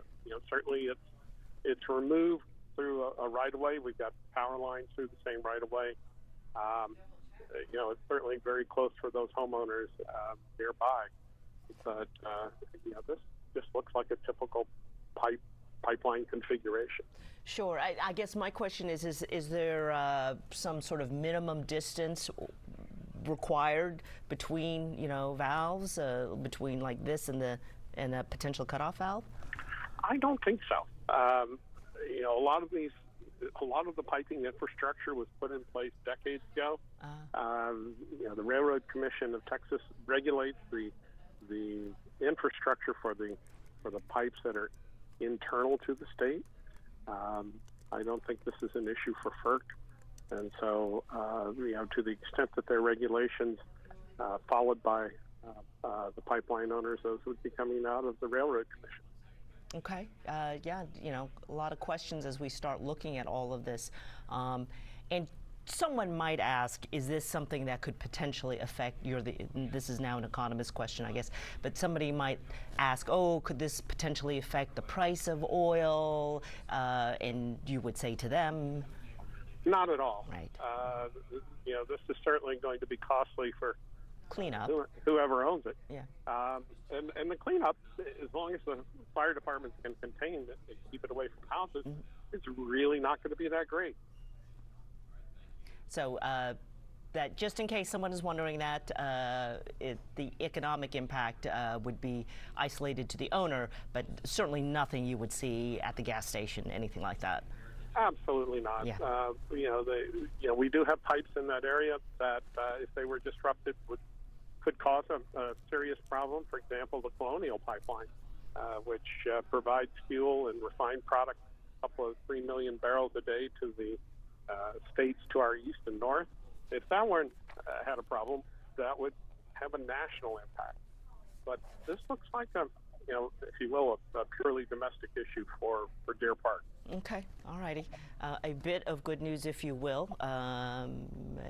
Tiny little silver lining there. I don't know if we can get Air 11 to zoom in a little bit, but at the top of your screen, you can see that Brookland subdivision. And it's interesting to me, if you look at this row of homes on the other side of that small pocket park almost, look at the garage doors. They are up and you can see the vehicles parked in there. Oh, it looks like we have a small fire truck driving up that street right now. So there are also people on foot there. I'm going to guess those are residents who are standing outside their home keeping an eye on things. So it looks, at least from this vantage point, that those neighbors have not left. They are staying at their homes, certainly concerned and keeping an eye on the fire, and there does not appear to be a mandatory evacuation right there. So homeowners worried, keeping an eye, but remaining in place. Their vehicles still in the driveway, their garage doors open, and they are walking up and down on the street there, keeping an eye on the situation. And those ladder trucks still pouring water out onto the homes, onto the east side of the street there, and trying to douse that roof, keeping it cool, those roofs, keeping them cool, because we've seen the intense heat has already burned some of the fence line there, as well as the playground equipment and that little park just to the west of that fire. Boy, this is it does not look like it's dying down, but that may just be me. A tornado, a whirlwind of fire there. Ed, was there something else you wanted to add? No, it's that fire is going at full bore. It still has the original pressure that it showed at the break. So, certainly the pipeline owners and operators are working their darndest to get this under control. Yeah, absolutely. Oh dear, it looks to me like there's some smoking going on at the across the street from the pocket park now at those homes. It's a little hard to tell from this Air 11 vantage point. Hoping that is not the case, but it looks like we're getting some smoke perhaps from some of these homes here along the roof line perhaps. Big effort, of course, is to preserve those homes, to prevent the spread of the fire. The heat's so intense that even from a half-mile away, our Troy Kless can feel the strength of that heat. And at the very bottom, the center of your screen at the bottom of the fire, you can see what looks like a white jet of something pouring out. Seems very likely that's got to be the fuel source pouring up, and then slightly to the left of it, what remains of a vehicle that was parked right there. Be kind of interesting to find out if that is somebody who might have been, working on the pipeline there in the manifold, unknown. But the vehicle itself, the front end is crumpled and charred. It was smoking earlier, so probably safe to say that it was impacted by the initial explosion.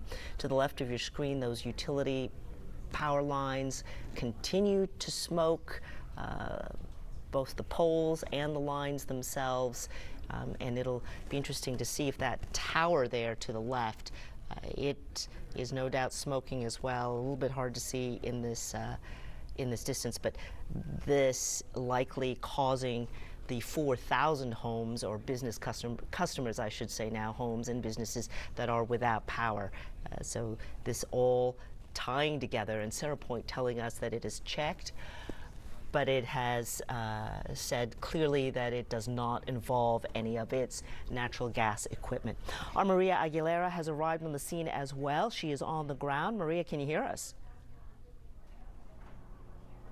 Hi, Shunmin. Yeah, we're actually just getting here. We're at San Jacinto College, the central campus, where they're actually in a shelter in place right now, not too close to the fire, but you can see even as far as we are, you see the flames right there and that big plume of smoke. This is, again, off Spencer Highway, this is kind of the closest we can get from this area. This is a command post where law enforcement officials are telling us that they're going to be providing more information to us here soon. Right now, this road here, Spencer Highway, is shut down. some people are getting through just as they're kind of getting people out of the way and they're rerouting them. But again, just take a look at that massive fire. And again, we're not even that close to the scene of the fire, and you can really take a look at it from here. Again, this is one of the locations that is currently in a shelter in place. This is San Jacinto College Central Campus off Spencer Highway and Cunningham Drive.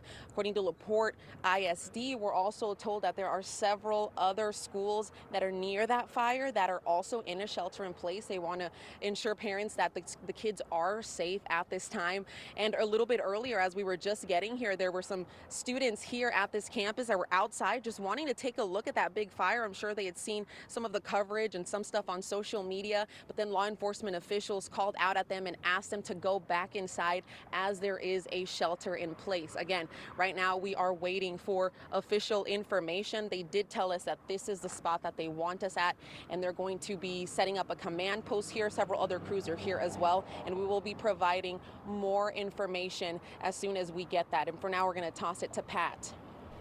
All right, thank you, Maria. I just want to talk about air quality. I think that's top of mind for everyone here. So we've got the latest air quality map, and I mean, really, the news couldn't be better for this area, believe it or not. The latest information from the monitoring service that gives us these maps is that air quality is actually good around Galveston Bay, and that does include the LaPorte area. Obviously, this map is not high resolution enough to get down into the neighborhood level, so there are probably some issues in the immediate vicinity of this fire, but all in all, the reason why air quality is not being affected so greatly is because winds are very light, generally around 5 to 10 miles per hour. And you see in the chopper shot there on the right-hand side of the screen, the smoke is not blowing around a lot. And so we're not seeing other neighborhoods impacted. And there's also, I've been talking about this all morning, there's no inversion or cap in the atmosphere that would prevent this smoke from just going straight up and dispersing into the upper atmosphere. So we're not seeing it hang near the ground. We're not seeing it hang in these neighborhoods. We're not seeing it kind of hug these communities, which is the best case scenario for a situation like this. But obviously the heat very intense from this fire. If you want, we can take the chopper shot full behind me and we can actually take a look at some of these firefighting efforts. You can see, unfortunately, a few of these homes are succumbing to the heat. This is actually just heat related, I would imagine, because these homes are so close to the fire. So here's the grass fire. This is East Meadows Park. And then just across the street from that is where the fire is. And our Troy Kless, he's about a half a mile away from this fire. He was describing how intense you could feel the heat there.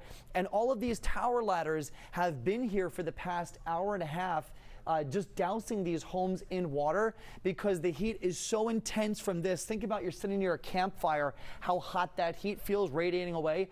Imagine you're next to a jet of gas-fueled fire that's shooting 500 feet into the air, the amount of heat that that's going to produce. So that is likely what ignited all of this grass fire here. Again, this is East Meadows Park, the playground completely torched as the grass fire spread there, and the firefighters on the ground right now, their primary concern here is to douse the back of these homes here that butt up against this grass area where the pipeline runs underneath to make sure that we don't see further damage here. And so far it looks like they're doing a great job. Fire though is starting to encroach upon the backyards here. You can see the fence line here totally burned out. And so firefighters are trying to make sure that this is where the fire stops. So they're trying to create a fire line to protect these structures from becoming casualties of this fire. But you can see, look at the intense heat from this melting the plastic shed back here in the backyard of this home. So, I mean, firefighters, even though they're not focusing on the actual pipeline fire, they have their work cut out for them trying to save these homes in here. The tower ladders spraying the water from a good distance, and again, just trying to keep these homes intact. So a really dynamic situation out here, Sherman, trying to make sure that this situation doesn't get any worse than it already is.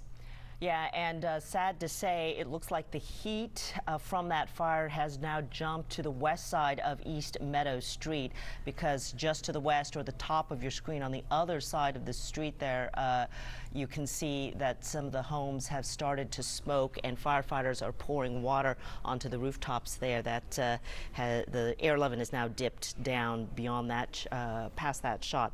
So now we are looking at Spencer Highway and some small business businesses there. To the center of your screen is the pipeline fire itself. A little bit to the left, a four-door SUV, perhaps a white vehicle that looks like it was caught in the blaze. We have not heard of any injuries, thankfully, so far, so fingers crossed that continues to be the case. Setting the scene a little bit to your left, you see that East Meadows Park, a little pocket park there that divides the utility easement and this Brook Glen subdivision. And the sad news is that heat has now gone to the west of that park. They were originally pouring all the water onto the homes that backed up, but now you can see that it has also impacted the roof line to the homes just to the west of the park across the street of East Meadow. Steph Hernandez sending us some of this video that she shot, one of our viewers. Looks like she's relatively close actually to the fire, and you can see she may be in that Walmart parking lot, a little bit hard to tell, but there she is giving us a cell phone shot there of the fire going up, and Pat telling us maybe 500 feet up into the air, those flames and that smoke. But it is something that is visible for miles around. Folks driving along the local roads and the nearby beltway, no doubt clearly visible to them. We spoke earlier with Harris County Commissioner Adrian Garcia, saying at that point there were no reported injuries as well, and Harris County Pollution Control is on the scene, as well as Harris County Hazmat. A lot of different local emergency groups have been mobilized to assist, and this is a confirmed pipeline fire. And our energy expert Ed Hers, an economist by trade, but certainly very familiar with all of these energy sources, his guess is that it is some kind of a liquid that has been burning, not a gas, because he says that would burn cleaner than what we are seeing if it were natural gas. So that's his guesstimate of what the fuel source may be. There are several pipelines in the area, so the biggest trick is to find who the owner is of the pipeline that has been breached, and then to find the next nearest valve so that they can go ahead and shut it off. There are 4 potential fuel sources, and so that is another huge issue. Not who owns it just, but what is burning. Everyone keeping an eye on that. This all happening in the Deer Park, LaPorte area. KHOU 11 News at noon starts now. Good afternoon, I'm Sharon Minchow in the KHOU 11 newsroom. Welcome to 11 News at noon as we continue our coverage of this pipeline fire in the Deer Park, LaPorte area, and the heat so intense that it has spread, caused vegetation, grass,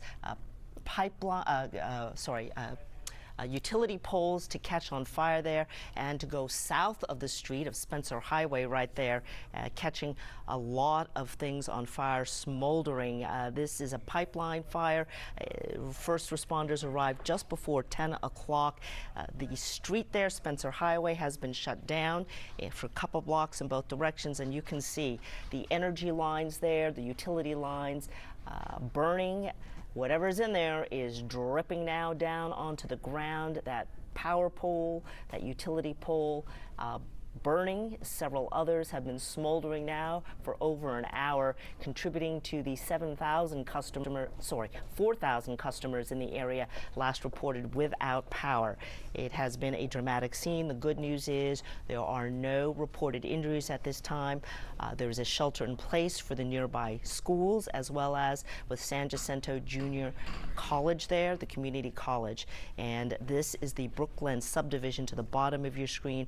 Firefighters have been pouring fire onto the rooftops there, trying to keep the fire from spreading all of that smoking, smoldering heat, but it has already begun to damage some of the homes, even those across East Meadow Drive to the top, sort of right of your screen. You can see some of the smoke there catching on the roof line there, and firefighters have been pouring water onto there. We also have crews on the scene. Our Maria Aguilera is at the command post, or where they're going to be setting up the command post. Maria, what can you tell us? Yeah, Sherman, we are at San Jacinto College here off Spencer Highway. You mentioned Spencer Highway is actually shut down, specifically going in the direction of the fire. Closer, it is shut down both ways. But I want you to take a look at just from our area here from the ground. You can see those massive flames of that pipeline fire and that plume of smoke just going straight up into the air. This is already an extremely hot day. So even closer, I assume it's probably even hotter. Again, this is at the central campus of San Jacinto College, and law enforcement officials have told us that this is where they're going to be giving out information. So far, no information just yet on exactly what caused this fire, what are they doing right now to stop it. But again, we are here, and of course, this college right now is under a shelter in place, and other schools in our area are also in a shelter in place. LaPorte ISD wants parents to know that their kids are safe. They're just going to be sheltering in place until they get the all clear. But for now, I'm going to toss it back to you, Sherman. All right, thank you, Marie. We appreciate that. Our Troy Kless is also live on the scene. I understand he may be in one of the impacted neighborhoods. Yeah, there he is. He's getting set up with his camera there and has had the chance to speak to one of the residents there. Troy, there we go. Can you hear me, sir? Sherman, yes, we can. I'm standing next to Abel here, who lives down East Meadow Drive. Just tell me, you said your house is about 4 to 5 houses away from the playground that was impacted. Tell me, what did you see? What did you feel? I felt a lot of heat. Felt a lot of water from them spraying down the houses to keep them wet, to keep the fire away. But yeah, it's just devastating just to see this in the back of my yard. And was it just yourself that's living at home? No, it's me, my wife, and my daughter, and we have 3 dogs, a cat, and a fish. Which I was able to get the 3 dogs out, but not the cat. So hopefully the cat gets out, because the back door actually had to break the back door open, or had someone break the back door open so I can get in there. So you were at home at the time that this? No, I wasn't at home. I was actually I got a call from a buddy of mine. And actually, I was at work at the time, so I actually came home from work to get the pets out and all that. What are you thinking when you're going up to your driveway? I'm devastated. Hopefully, my house stays intact, but and my truck is parked in my front yard too. Hopefully, that stays intact too. But I mean, it's all materialistic stuff. I mean, it can be replaced. The only thing that can't be replaced is memories and pets. Animals. So hopefully that your pet is okay. Just, you in this neighborhood, just what was it like just learning and seeing this, and what was the response? Just describe what was happening as you're trying to get everything out of your home. Hopefully everything was okay. Hopefully it didn't get as bad as it's getting right now, but obviously that's not the case. Looks like I don't know how worse it's going to get or could get. But right now, it's heartbreaking. It is. Did anyone give you any evacuation notice at all? No one gave me no evacuation notice. The only way, like I said, I found out was through a friend, and he actually got the information from his wife. So are you concerned, again, what is the main concern with just how close this fire is to your home and any impacts to your home and to your belongings right now? Well, me and my wife, we've been in the house going on 6 years, so we kind of knew the area. We know it's an industrial area that we live at. We knew that, there's pipelines behind the house. But it's one of those things where, we have pipelines all over. So it's, you can never say your home is always going to be 100% safe.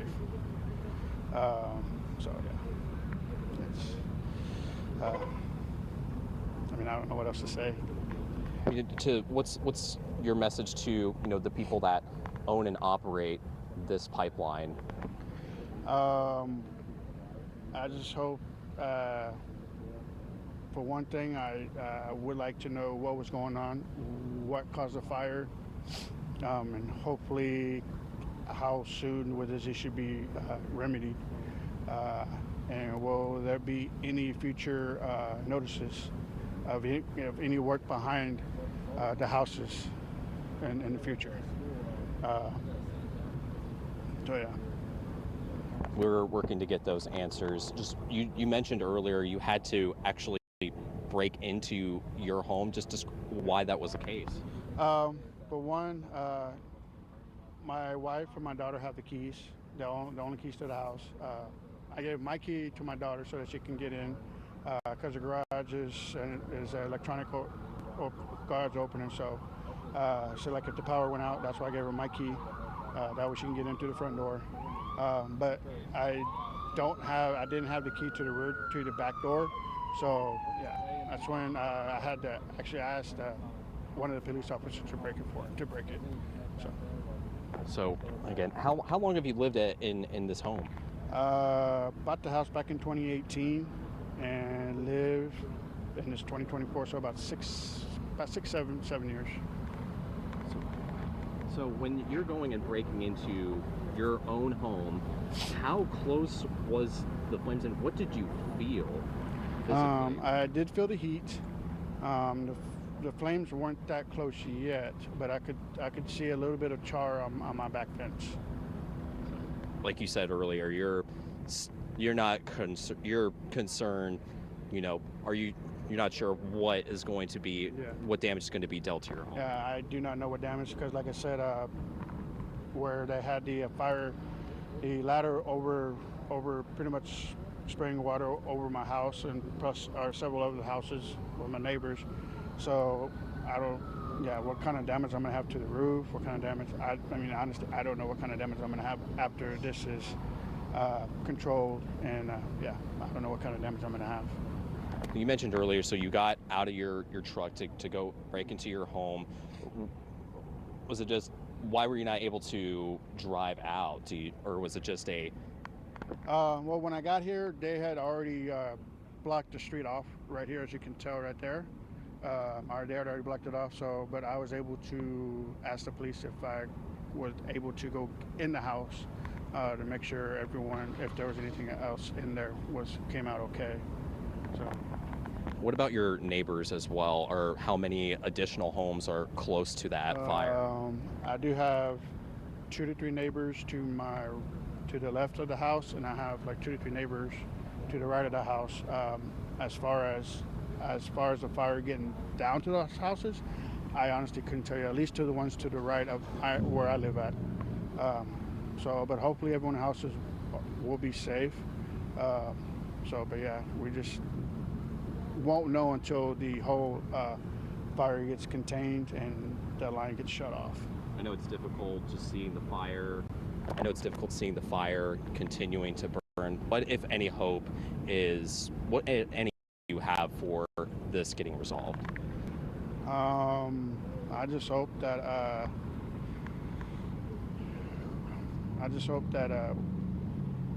this is like a life lesson to everyone who, or not a life lesson. It's kind of hard to think of words right now, just considering got a lot going through my head right now.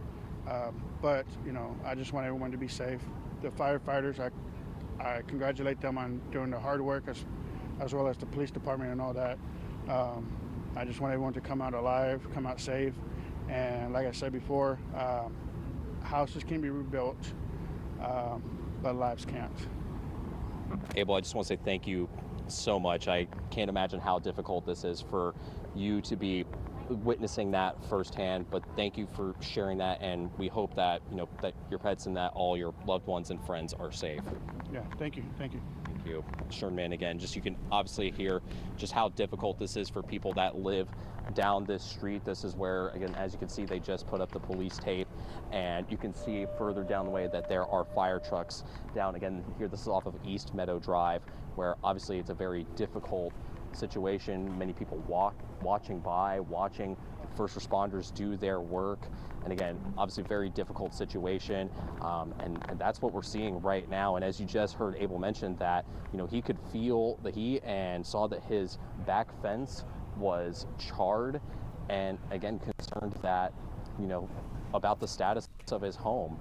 And as you also heard, one of his pets that he was not able to get when he arrived on here. And again, although he did mention that although they're just belongings, it may be difficult for people to recover from whatever cost they might have to rebuild after this fire and whatever damage that it deals here. All right, Troy, thank you very much. And of course, thank you to Abel. Tough situation, you know, to watch your home being threatened like that. And the reality is there's nothing that a private individual can do but to sit back and watch. And fingers crossed, prayers sent that everything resolves without any more damage than we've seen so far.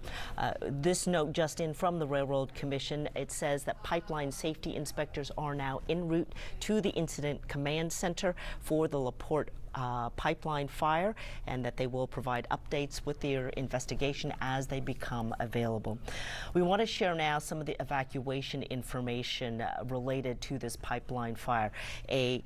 The East Harris County Activity Center at 7340 Spencer Highway in Pasadena, it has been set up as an evacuation shelter / cooling center for those affected by the fire. At last word, about 4,000 customers were without power because of this incident in this area.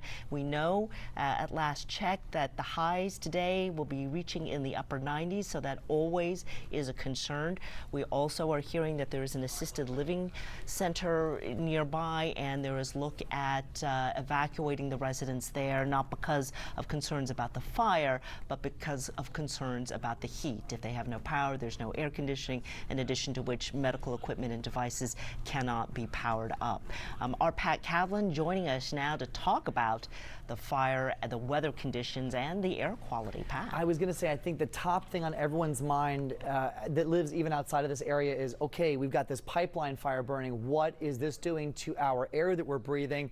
So I've pulled up a map here of Harris County. So this includes the city of Houston. The fire is burning right around here. It's equidistant along Spencer Parkway between the LaPorte Municipal Airport, which is right around here, and then Beltway 8. So it's pretty much right in this area. And the good news is that air quality, at least the map that we use, the information that we're given, is that air quality is still good in this area. I just want to give you a little word of caution. This map cannot get high resolution enough down to neighborhood level. And so there probably are likely going to be some issues in that immediate area. But outside of that, this is not having a big impact on air quality for two reasons.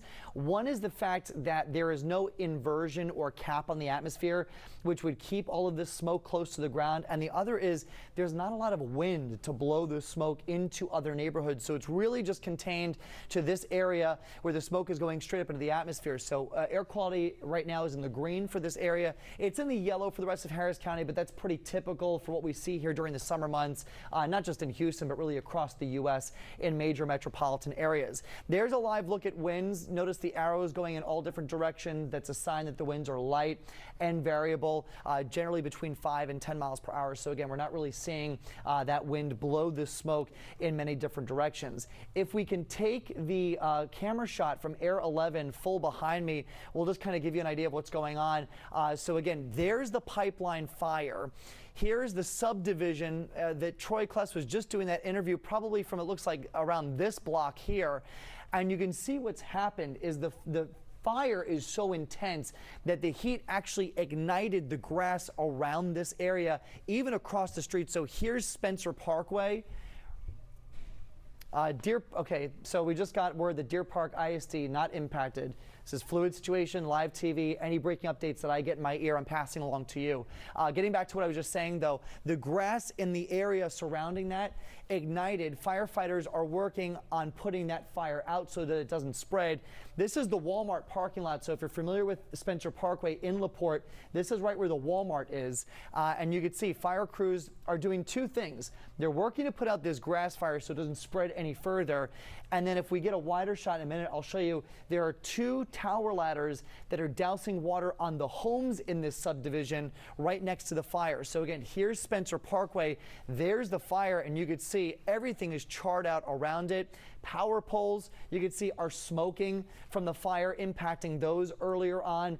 And so the intense heat is the main concern now for residents that live in this area, because it's that intense heat that's igniting fires in these homes that are hundreds of yards away. That's how strong this heat is. Our Troy Kless, about an hour and a half, 2 hours ago when this fire first started, he was about a half a mile away, and he remarked on how intense the heat felt from there. So you can imagine how intense the heat is for the homes that are about 100 yards away. So this park over here, this is East Meadows Park, completely torched from the heat.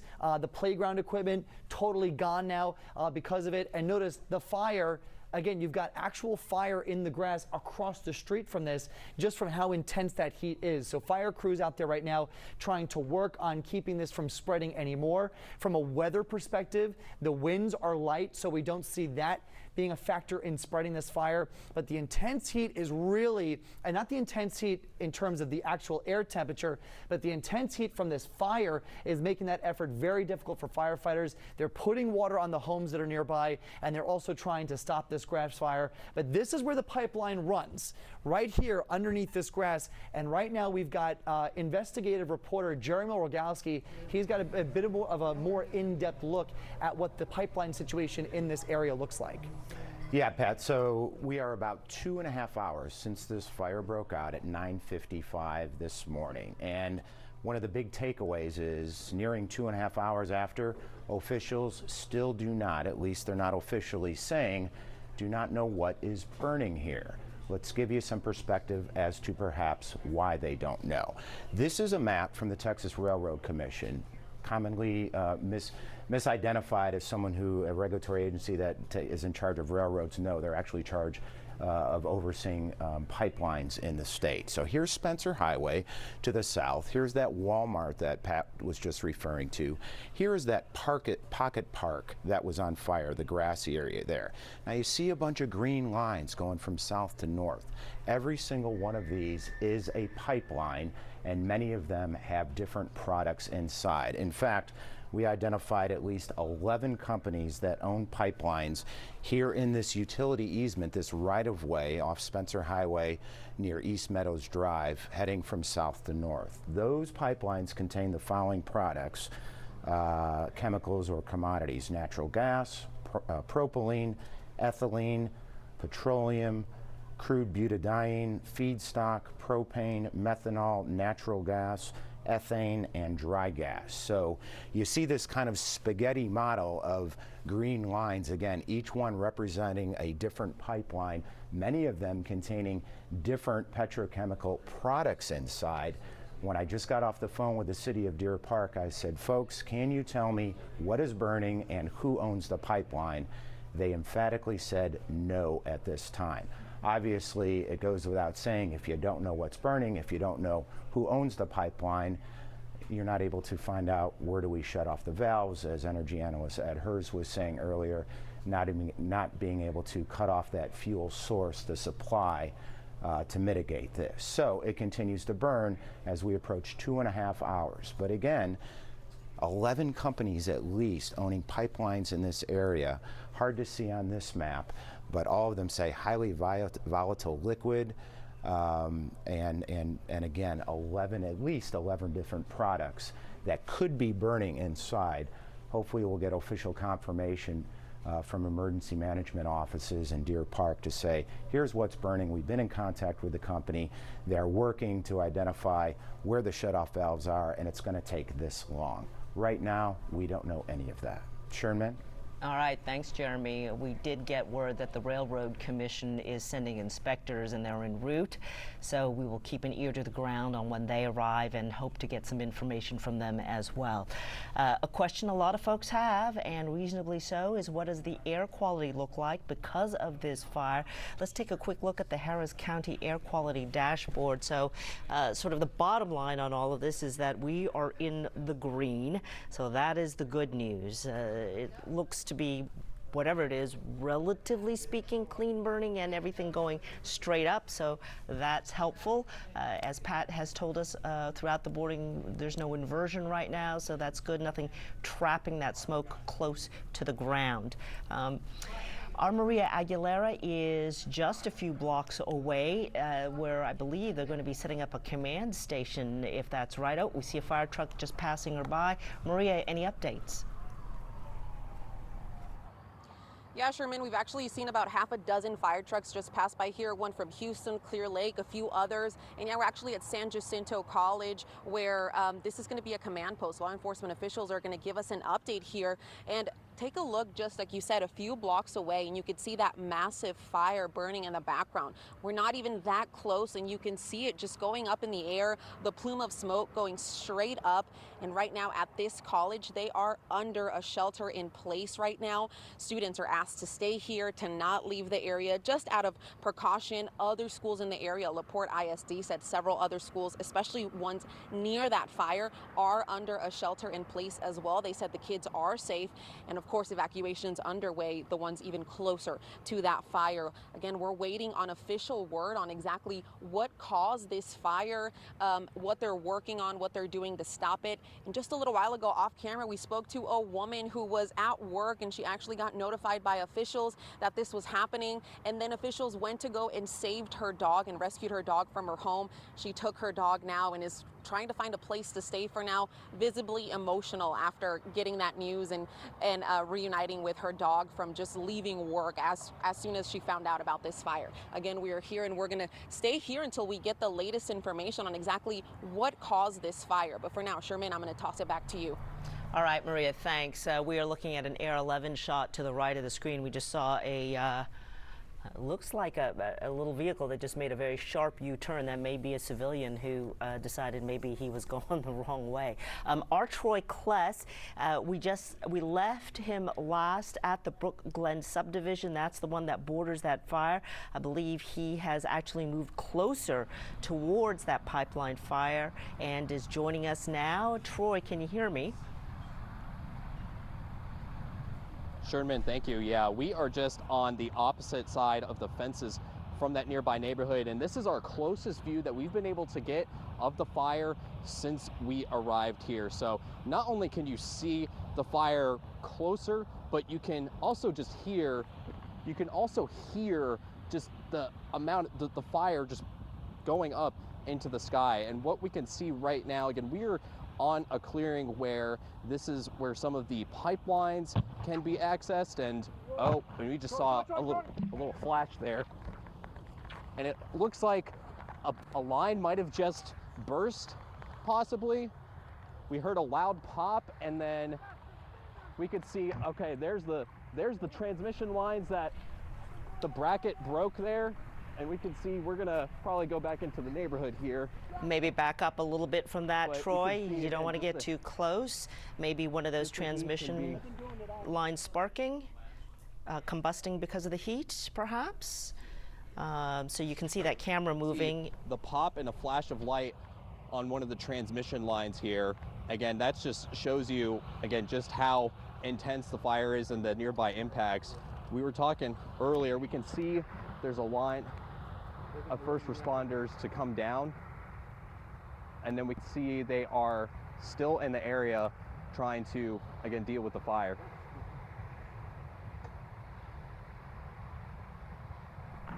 While Troy is getting settled there,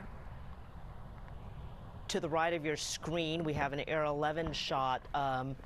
And you can see at the top of the ladder truck, the firefighters pouring water in a jet stream and then also in a spray down onto the rooftops. We're going to let Troy and his photographer get a little bit settled there. They had a bit of a scare, perhaps with a utility line or a transmission line. It sounds like it may have caught fire, maybe arced above them. So they're kind of getting reset there and gathering their bearings. And you can see all of those utility lines just dropping straight down to the ground. Obviously, those have melted, burned, snapped, and they're just lying on the grass right now. And yes, familiar to everyone who lives in this area, the warning signs, those little yellow round signs that say petroleum pipeline in the area. Our Jeremy Rogowski telling us that he's counted about 11 pipelines running south to north in that easement right there. So lots of questions as to who owns the pipeline involved and what is burning in it.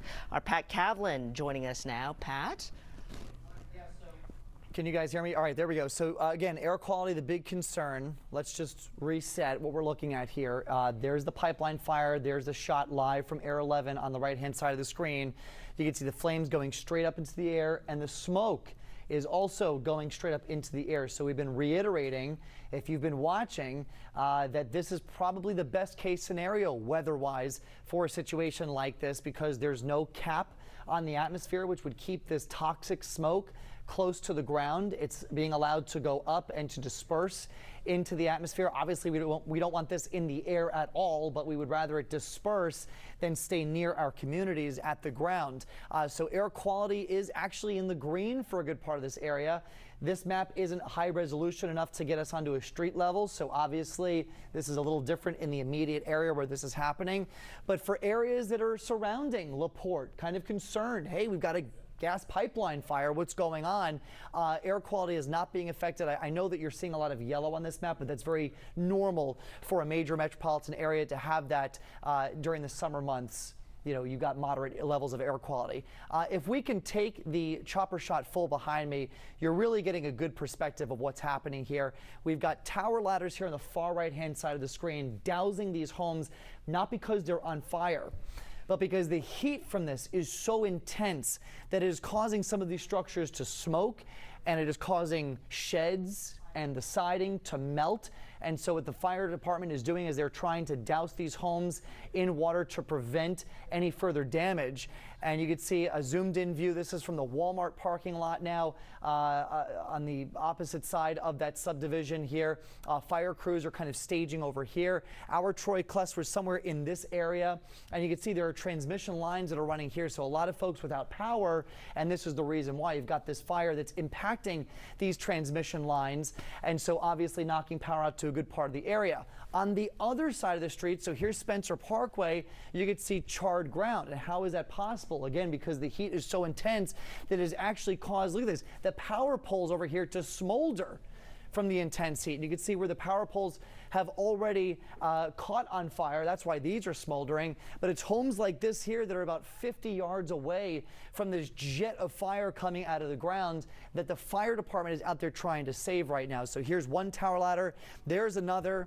Here's another one back here. And so it's really a race against the heat from this fire. And I will say this, the good thing is that it's a contained fire where it's in one location, right? So the fire's in one spot, so they don't have to worry about the fire spreading.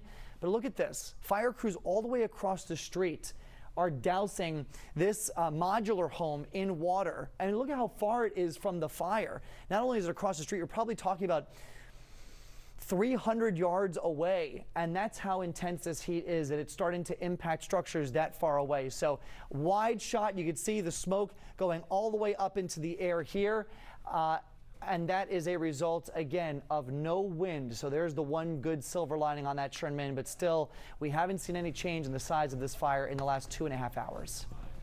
All right, Pat Kaplan, thank you very much. And we are bringing you continuing breaking coverage of the Deer Park pipeline fire. Air 11 over the scene right now. We have been live with this now, for well over an hour, probably longer now, as we monitor the situation out there. So let's get you up to speed. It was just before 10 this morning, around 9:55 a.m., when firefighters responded to this scene. This is going to be off of Spencer Highway near East Boulevard. A little bit of confusion earlier. This pipeline fire officially in Deer Park, but certainly impacting LaPorte as well. They neighbor each other, bordered by Spencer Highway, and so both offices of emergency management have been activated. To the top right of your screen, you are looking at shots from Air 11. This is the Brook Glen subdivision, which is just west of the utility easement where that pipeline fire has been roaring now since about 10 this morning for over 90 minutes. And firefighters have been pouring water onto a small East Meadow Pocket Park right there, as well as the rooftops of the neighboring homes. Some have already begun to smolder and catch on fire. The East Meadow Street right there that runs through that subdivision has been shut down. The residents are being held back a few blocks away for their safety, of course. Spencer Highway also shut down. Our Maria Aguilar Aguilera is live, where they will be setting up the command post shortly, and she is joining us now with an update. Maria.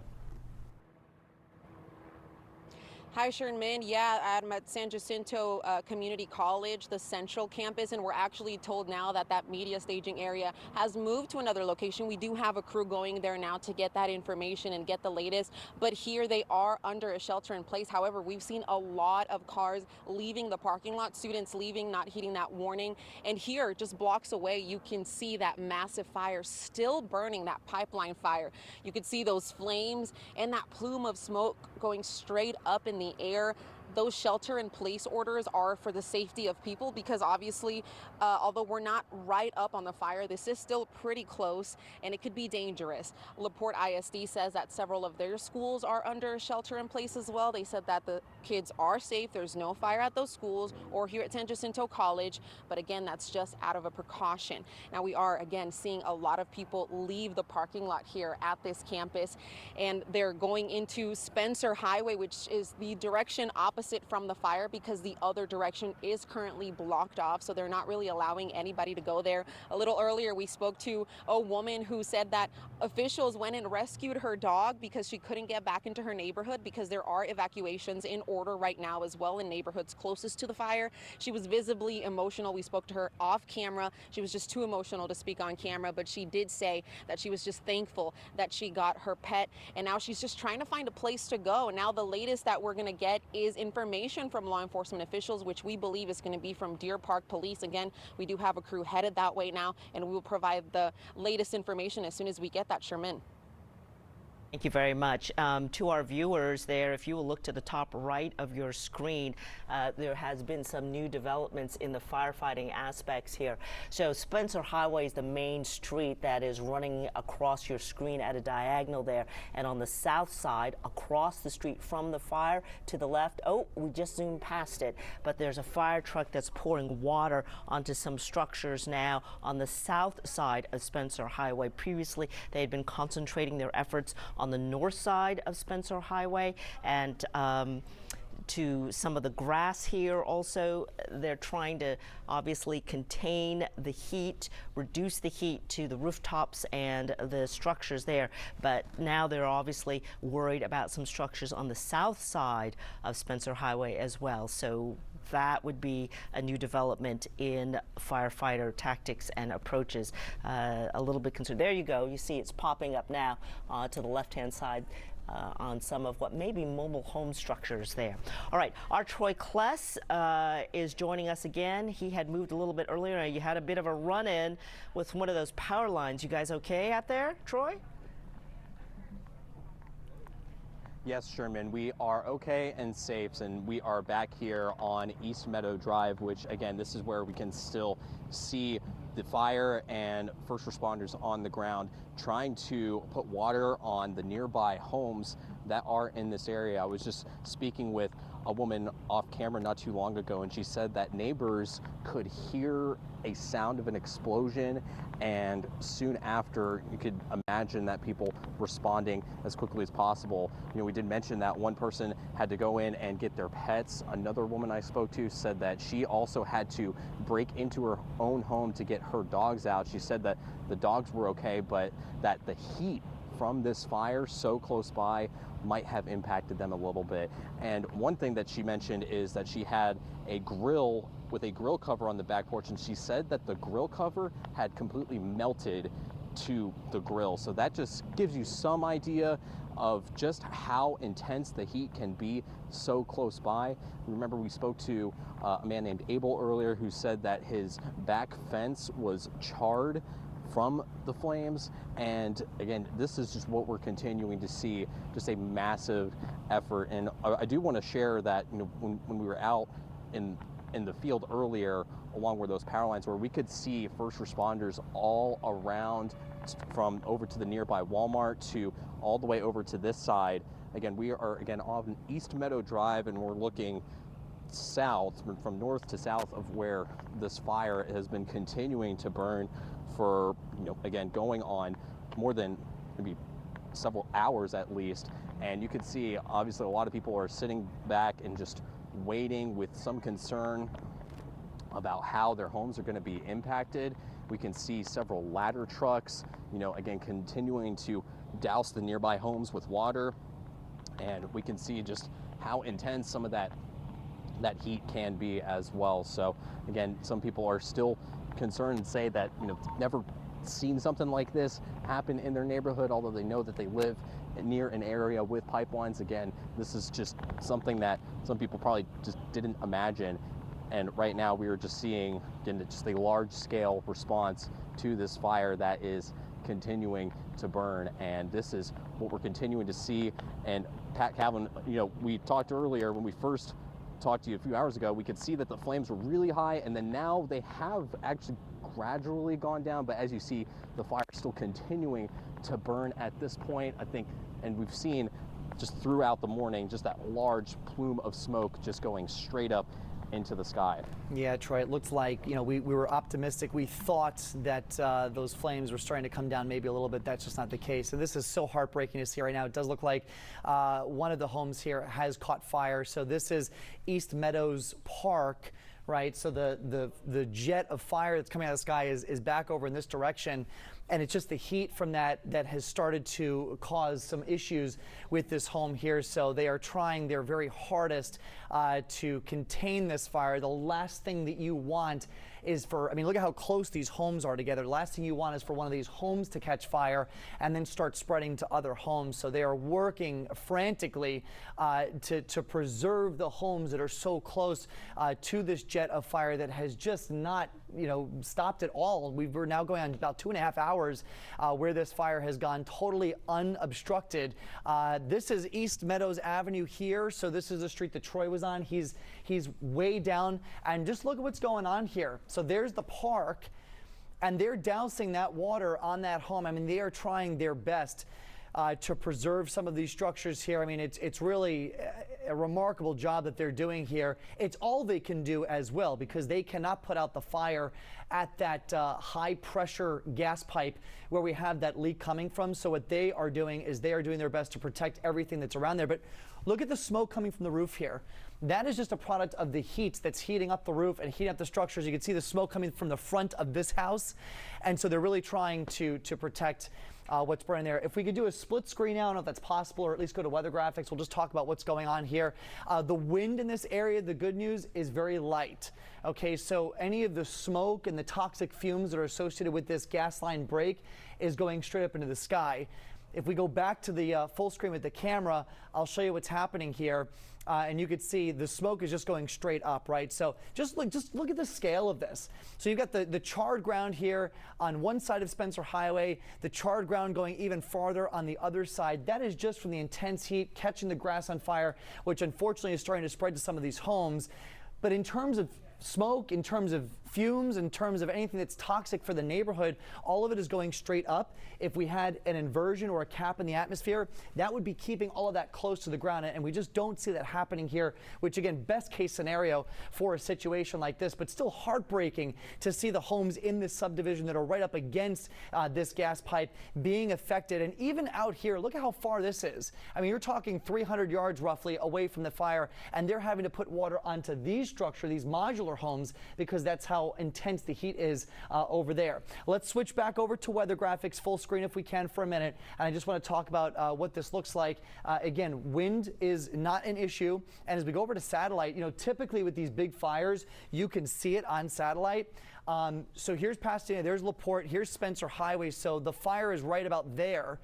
And you really can't see anything. Again, smoke is not a huge concern with this fire. So areas that are surrounding it, if you're concerned about that for your family, for yourself, the best news that we can give you right now until this fire is out is that the smoke and the fumes don't seem to be a huge issue. They are monitoring the air down there, and so far everything is in the green. It seems to be a relatively clean burning fire. But as we've also reported, we don't know exactly what it is that's burning. and we're waiting to get that answer.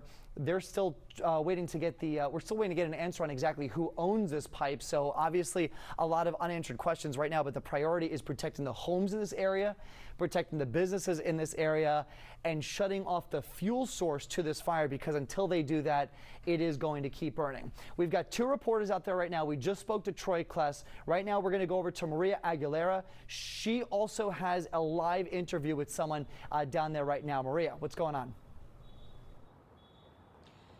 Yeah, Pat, we're actually at San Jacinto Community College, where students in just the past few minutes we've been seeing leaving the parking lot. And right now I'm actually joined by Joshua Hernandez, who is a student here. He's been attending this community college for the past 2 years. And you were just telling me actually that they just let you guys know that you guys could leave because you guys were under a shelter in place. Yes, we were at first, but obviously as the fire kept going on, it got worse and worse, and they're scared for our students. Obviously they care for our safety, so the biggest thing is to just let us out earlier now, because obviously our safety comes first, which I appreciate my school for doing that for us. Obviously this fire is getting rapidly bigger, and I see that right now, especially with the wind coming in, as you said earlier.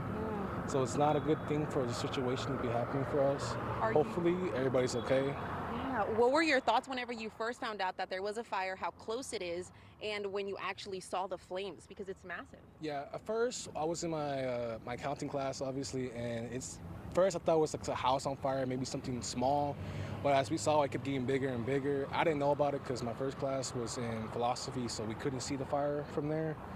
But when I got to my second class, I saw the fire and it's getting bigger and bigger, and that just scared us, obviously, because we're like worried about people over there. We were thinking it was gonna come down, but it didn't. So I hope everybody's okay over there, and I hope people are not having any issues evacuating. And you were telling me that thankfully your family actually lives in the opposite direction, because I know that neighborhoods there and families are being evacuated right now because of this massive fire. Your family's okay right now? Yes, ma'am, they're fine right now. They actually called me multiple times, but I had my phone on silent because I was doing the test, so I forgot about that. But everything's fine over there, and I hope people over there, especially over there right now, I mean, that is just a scary situation for anybody out there. I hope prayers to everybody out there who's doing okay, if anybody's in harm, I hope they are fine. And I wish the best for anybody out there. Yeah, I mean, technically, really a scary situation right now. And so now are you headed home? Because you guys were just asked to leave now after that shelter in place. Yes, I'm heading home right now. Everybody's heading home. All the shops are closing. Obviously, you can see over there traffic going on because everybody's gonna go home. And I hope that people get home easily and safe. Obviously, I know some people who live over there, so it will be a little difficult going over there, but I hope they're safe still. Do you know if nearby roads are blocked off? Because I know obviously we see in that direction there's a lot of traffic. There's a block off road over there actually in the front of the building. So they're trying to mostly have the people go over here, not over there. Obviously that's where the fire's at. Yeah. So they're trying to have safety for our students and the people who are trying to leave the campus. Yeah, because we're actually right next to Spencer Highway, and Spencer Highway is shut off in the direction of the fire. So there's actually a lot of traffic going in the opposite direction. But thank you so much, Josh. It was really nice meeting you, and I hope that you get home safe. Thank you. So as you can tell, that was a student here who's been coming to this campus for 2 years. Thankfully, he says his family is okay. They're actually in the opposite direction of the fire, but we know that where Troy is closer to that fire, there are families that have been evacuated. But right now, we actually, just a few minutes earlier, we saw like a dozen fire trucks coming in and rushing into the area, several of them from the Houston Fire Department, at least a couple from Clear Lake. So of course, this fire, you could see here, still burning behind me. And of course, we are now waiting just on official word on what exactly caused this fire, but we'll provide that information to you as soon as we get it. Sherman. All right, Maria, thank you very much. Yeah, mutual aid certainly in progress as different area fire departments stream in to assist. Hey, we also wanted to let folks know there are Pasadena ISD school students who attend classes at the San Jac Community College where Maria is at, and those students should report to Building 20. Pasadena ISD buses will then transport those students to their high school campuses. So those Pasadena ISD high school students will have a way back to their home campuses since the San Jacinto Community College is now closed for the rest of the day. All classes and activities, of course, canceled, and employees there should plan to work from home, do some remote work there as well. All right, let's go ahead and take a look at some of the viewer video that has been sent to us throughout the morning. These are always very interesting, giving us sort of different perspectives of a situation. This is going to be from Bill Warford, and he is a little bit further back. His shot showing us the plume of smoke climbing up into the sky there, and that's a little bit different angle than we've been able to see before. So as dramatic as the fire is, and it is, the smoke column even larger and taller going up into the sky there. Let's take a look at what's next. We have some more viewer video. This one is going to be from Carol De La Rosa. Looks like she is in a parking lot shooting across as well through the trees there. And man, that hot orange fire is really something not just to look at but to feel. Our Troy Kless had been about a half mile from that fire earlier, and he could feel the heat. And to the right of your screen, our Air 11 shot, you can see the blackened, charred vegetation, the grass along that easement. That is simply from the heat of the fire. At some point, it'd be fascinating to know how many degrees that temperature is, but we don't know that right now. Let's take a look at our next viewer video. This is shot from cell phone. Andrea Villarreal, she is driving by. Oh, we've seen that Whataburger, which is just slightly east. Then there's the Walmart, where we know is right next to the fire, and then she is coming up on to the pipeline fire itself. Look at those trees just melted over the power lines. She is driving right past that fire. This is going to have to be obviously before authorities shut down Spencer Highway. It's been closed for a while now, so she obviously got there a little bit earlier. But that's really dramatic. Look at the canopy of those big trees, just melted over like so much wax onto the power lines. And we've actually seen some of those power lines that ran down the easement crossing Spencer Highway. Those have all completely melted and now just dangle onto the ground, onto the grass, and onto the street itself. All right, our last piece of video now is from Billy Warford. Yeah, we saw that a little bit earlier as well. So big column of smoke going up into the sky. Wow, look at that. How dramatic, just pouring straight up into the sky there, like a top or a cap almost that just keeps going from this pipeline fire. That began sometime before 10 this morning. To the right of your screen, you'll continue to look at Air 11 shots, the Brookland subdivision on the right of that fire, and despite the best efforts of firefighters there to protect the homes, and they probably have prevented a lot of damage, but some of the homes have been lost. And you can see the smoke there. The water is actually pouring through the gap in the roof now because the fire, the smoke has burned it through. All right, we are going now, I think, to Troy Kless, who has another resident there in the Brookland subdivision. Troy. Yes, that's right, Sherman. Thank you. So I am here with Jennifer, who was home at the time, and you were just telling me, what did you hear? What did you notice? We were in the closet in the master bedroom, so we didn't have any windows where we were at, but we heard like a big kind of a rattling and a bang. It sounded like something upstairs had fallen. So my husband was like, "What was that?" And he rushed out to go see what was going on. And when he got out there, I followed behind him, and you could see everything in the house just shaking, like rattling, and you could hear it sounded like a jet engine because it was just a lot of pressure and force, like you could just hear something. So he walked to the front door, and when he opened the front door, he was like, "Oh my God," he was like, "We've got to go, like get the stuff, like get your stuff, we got to go." So we ran and find the keys to the car, try to get out. We tried to grab our dogs, and they took off on us. But fortunately, one of the police officers was able to get my sister-in-law back into the neighborhood to retrieve them. So we've got them now. But it just sounded, we thought that an airplane had crashed. That's how bad it wasn't even, we didn't hear an actual explosion. It was just, as soon as we walked out, we could see fire, and it was just a terrible sound, just a terrible sound. How are you feeling after experiencing all this? My nerves are shot, definitely. I've, just been, my biggest fear was we couldn't find my father-in-law. So he had left about 20 minutes before all this occurred, and once we started calling him, we were in fear that he may have been on the other side at the Walmart in that parking lot, and we were just worried that he wasn't answering the phone, but luckily we were able to track him down and find him. So since then, things have calmed down a little bit for us, and we were, knowing that we have our pets and we're here and we're safe, things are a little bit better, but definitely my nerves are shot today. I can't even imagine how close is, we'll step out of the way here for the fire truck to come by.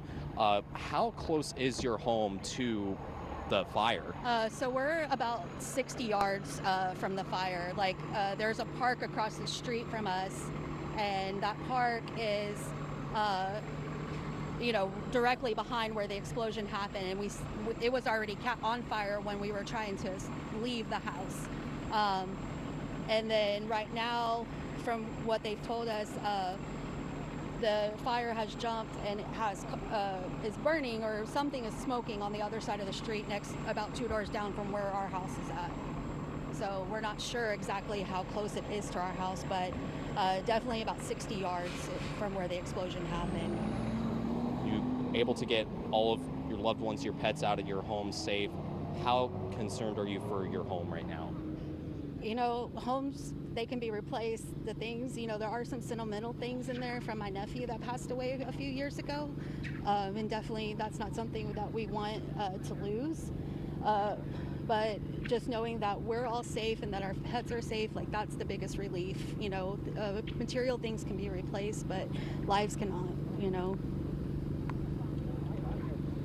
Lives can be, we're all here, we're all safe, Yeah. and that is the most important thing at the end of the day. I know, so you being so close and seeing this firsthand and hearing it, what was the response like when this fire occurred, from what you could see? I really couldn't, I tried immediately whenever we walked out the front door and saw what was going on. I tried immediately calling 911, but I don't know if it was just from the explosion, but I wasn't able to get through. So as soon as I dialed 911, it just cut the phone off. And then we saw that there was no power. So then 911 started calling me back, but it was putting me on hold. So they were like, we received a call from you, please go through the prompts, and if you have an emergency, press 1. And I would do that, but it was just leaving me on an internal loop, so I hung up. But within probably the time that we got in our car and left, through the back of the neighborhood, we could already hear the first responders with the sirens coming, but we just, I don't think they knew what was going to happen once they got there, so definitely it seems we've kind of been driving around town because we had to go get stuff that we didn't have, but we've seen, first responders from all areas, from LaPorte, from Pasadena, coming on all directions this way to respond to what's going on over here. So just tell me, again, you mentioned your home 60 yards away from where the fire is still burning at this point. Just describe to me when you see describe what you saw when you walked out of your home. I basically just saw a huge flame, and there was also one thing that's not happening right now that was happening when the explosion first happened, is there was brown smoke burning to the side of where the black smoke was. So I'm not sure exactly what that was, but that was another reason that we're this is a colored smoke, and definitely don't want to be anything around burning that's colored. So our initial reaction was to try to get out of there as fast as possible. But the flame, it seems to be almost at the same as it was when it first happened as it is now. So I'm not sure that it's changed much. It seems like at times it gets bigger, but it was definitely as high as it is right now in the sky whenever it first happened. So definitely a jolting experience, walking out of your front door. Jennifer, we appreciate you sharing that experience as well. We hope that, that, again, we're glad that your family and that your loved ones are safe, and we appreciate that as well. So, Sherman, just want to say thank you again for, again, this is what we're continuing to see right now here, that, again, just this fire continuing to burn. And again, you just heard Jennifer mention her home was 60 yards away, and she said it sounded like a jet engine was powering up that you could just feel the pressure, or you could hear that pressure. So again, we are just continuing to watch the response here, and so we'll Sherman, we'll send it back to you, and we'll keep you posted as things develop here within this neighborhood. All right, Troy Kliss, thanks. Out in the Brookglen neighborhood there. We're back here in the KHOU 11 newsroom. Sherman Chow joined by Reka Mudaraj and investigative reporter Jeremy Rogalski. You know who owns the pipeline and what is burning. 3 hours after the fire broke out, yes, we do. The product burning is natural gas, and the company who owns the line is Energy Transfer. That is the company, and I'm reading a statement now from the Media Relations Department at Energy Transfer. They said that this occurred at a valve station, and the pipeline was a 20-inch natural gas liquids line that resulted in the fire. No reports of injuries, the company says. A couple other points of note. They say that the line has been isolated so that the residual product can burn itself out safely. However, the company does not have a timeline at this point on how long that process will take. So it sounds from this statement, ladies, that they were able to isolate, and in fact, we got other information from the Harris County Judge's Office. I think you can chime in here. They lowered the PSI, pounds per square inch, on this line from 1,400 down to 200. So hopefully, as time goes on here in short order, we're going to begin to see that towering flame decrease. Yeah. One other point in this statement from, again, the company Energy Transfer about this 20-inch natural gas line.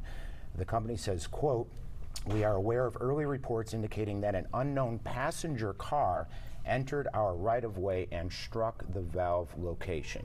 So the company's not confirming that's the case, but saying, quote, again, "We are aware of early reports that perhaps some passerby car struck that valve at this location." And that is a vehicle that we saw in very close proximity to that pipeline. And it was completely charred. Completely charred, yeah. And I'm wondering if maybe we can ask Air 11 if they can zoom in, the helicopter can zoom in just a little bit so folks can see that vehicle, because the front of the vehicle, you can see it had collapsed. It looked like it was impacted by the explosion. So the front, the hood crumpled, charred black, smoking. And very interesting to see it so close to that line as well. I don't think we expected that. It's a very new information here from Jeremy Rogalski. It's saying that we now know, several hours later, that it's Energy Transfer that owns it. We knew that there were about 11 pipelines along that easement, right? So it was probably particularly difficult to identify. You'll recall that map from the Railroad Commission was sort of a spaghetti model, if you will, with a bunch of green lines. We identified at least 11 companies. And how we got this information is we reached out to them all. Myself and our investigative producer, and several people said, "No, that's not us, that's not us," and we just kept going down. There's that list. You can see all those green squiggly lines. Each one represents a different pipeline, many of which contain a different chemical product or petroleum product in there. But again, we now know a 20-inch natural gas liquids line owned by Energy Transfer. And we're going to be digging into this company as well. But the company, again, saying it appears that this was an act, or at least they're aware of early reports that an unknown passenger car entered the right-of-way. It's interesting, if we can go to a wide shot here, and we've been looking at this from Air 11, ladies, is that Spencer Highway is just to the south of this location, and it doesn't appear to be more than, what would you say, 50 yards, perhaps 100 yards. So the obvious question is, what was a car doing there, right? Yeah, and we're reporting no injuries at this time, but it's unclear who was in the car, what was happening there. So I'm sure more information will develop in the coming hours. But at least we now know the company and the gas that is burning. Correct. And again, the line, and to quote the company, has been isolated so that the residual product in the line can safely burn itself out. Additional information coming from Harris County Judge Lena Hidalgo's office, who spoke with Deer Park's Mayor Jerry Mouton. Jerry Mouton tells the judge that confirms that the product that is burning is natural gas, that the biggest risk is just the constant heat, obviously, and that coincides with what Pat's been saying. Fortunately, we got some good weather patterns going on, that wasn't a risk outside of the heat and those structures nearby. And again, that the PSI pounds, the pressure in that line has been dramatically reduced. This coming from the office of the Deer Park's mayor. and again, Energy Transfer, the company, saying that the line has been, quote, isolated. So now what's burning is residual product. So that is definitely good news, and that PSI reduction, percentage-wise, pretty dramatic. We do want to let folks know also that at 1:30 we're expecting a press conference from authorities to kind of get us all up to date. I think the Harris County judge will be there as well. But we want to go ahead and do what we call a reset to get started. Bring folks up to date if they are just joining us. This fire beginning just before 10 o'clock this morning. Yeah, Sherman, you've been on it all this morning, as well as you, Jeremy. We're talking about this gas line here of natural gas that is burning in the Deer Park area, LaPorte area, kind of on the border there. Again, we just got official reports that the Energy Transfer, that company, is the one that owns the pipeline, and this is residual chemicals that are burning. So I'm hoping with this case that it sort of starts the clock there, that we might see this fire die down soon enough. Again, it took several hours to identify what exactly was burning and who owns the pipeline, but we do now know that since it's been burning since 10 o'clock. Natural gas, it is a liquids line. All of this happening off of Spencer Highway, which has been shut down, both going east and west. The fire, again, burning near LaPorte Municipal Airport and Beltway 8, very close to a Walmart and an HEB there. A lot of folks in the area heard that blast. We heard from Troy Kless, who's in a neighborhood which I believe is just west of where this is burning. The woman said it sounded like a jet engine. She thought a plane had crashed in the area. She ran outside and she saw the flames. So very scary for folks there. And folks in that specific neighborhood, Brooklyn neighborhood, have been told to evacuate. So folks were grabbing family members, pets, loved ones to get out of the area as quickly as possible. There are homes that back up to where that line is right now, where we understand that fences have burned. And Sherman's got something right there that she wanted to show us. Yeah, we had been talking earlier, the company reporting that they had heard reports of a civilian vehicle. Oh, it just dipped down below the bottom of your screen there, but that was that white car, that we were talking about. Yep, it's pulled back a little bit here. So I'm going to presume that that is the vehicle they were referring to, a civilian car that somehow managed to get entry into that utility easement, and the early reports was that it struck something there. All of this is what we are hearing for the moment, but don't know, nothing fully confirmed yet. But certainly that has been a question throughout the morning, because the aerial shots have shown us this vehicle, maybe an SUV, so close to that pipeline fire, that tornado of gushing, now we know, natural gas and the flames, and the state of the car would suggest that it was caught in the initial explosion and the fire. So we should also say there are no reports of any injuries, but just did want to point that out. That obviously a very big question. You know, how did and it that start? could change. Yes, yeah, and was this vehicle involved or not? Yeah, absolutely. And they called it a civilian vehicle, but again, we don't, I guess maybe they're trying to differentiate that it's not a vehicle with the company and perhaps someone doing maintenance in the area. Hopefully we'll get more information from officials when around 1:30, when they say they are going to speak with reporters. It seems like this company, Energy Transfer, is trying to distinguish that that is not an employee or a contractor. That would be our translation of their verbiage, which is civilian. Yeah, so we do have also, just to let folks know, a evacuation shelter. This is going to be on Spencer Highway 7340. It's the Harris County Activity Center. It's an evacuation center and a cooling center, because last I saw, we're expecting about a high of 97 degrees. It is going to be hot, and if you don't have any AC, that's going to be an issue, especially if you may have a compromised health issue or are elderly. And you mentioned an assisted living facility in the area as well that was taking folks out of there. Quick update from Harris County Precinct 2 as of 1 p.m., so about 5 minutes ago, saying the intensity of the fire appears to be decreasing, which I actually noticed as well. I know initially when this started, when this flared up, the flames seemed much higher even from Air 11, but now it does look like it is decreasing, and Harris County Precinct 2 has confirmed that.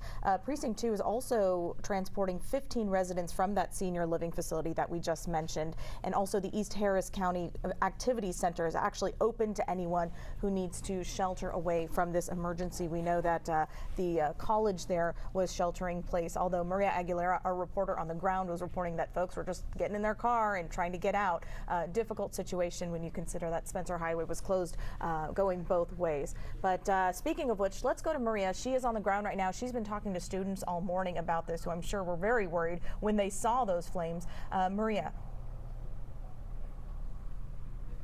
Yeah, Rega, we're here at San Jacinto Community College, the central campus, where students have been advised that the campus is now closed. They were previously under a shelter-in-place order. Now they have been asked to leave, and the campus is closed for the rest of the day. I'm actually joined here by a student. Her name is Beira Cornejo, and this is your first year at this campus. And you were telling me that when you got here just around 10 a.m., you actually saw the flames. Talk to me about that. Yes, I was parking my car and we saw the big old flames, and we thought, well, everybody was saying it was just like a pipe issue or whatever, but then once we got in the building, everybody started like panicking and taking pictures of the flames and stuff like that.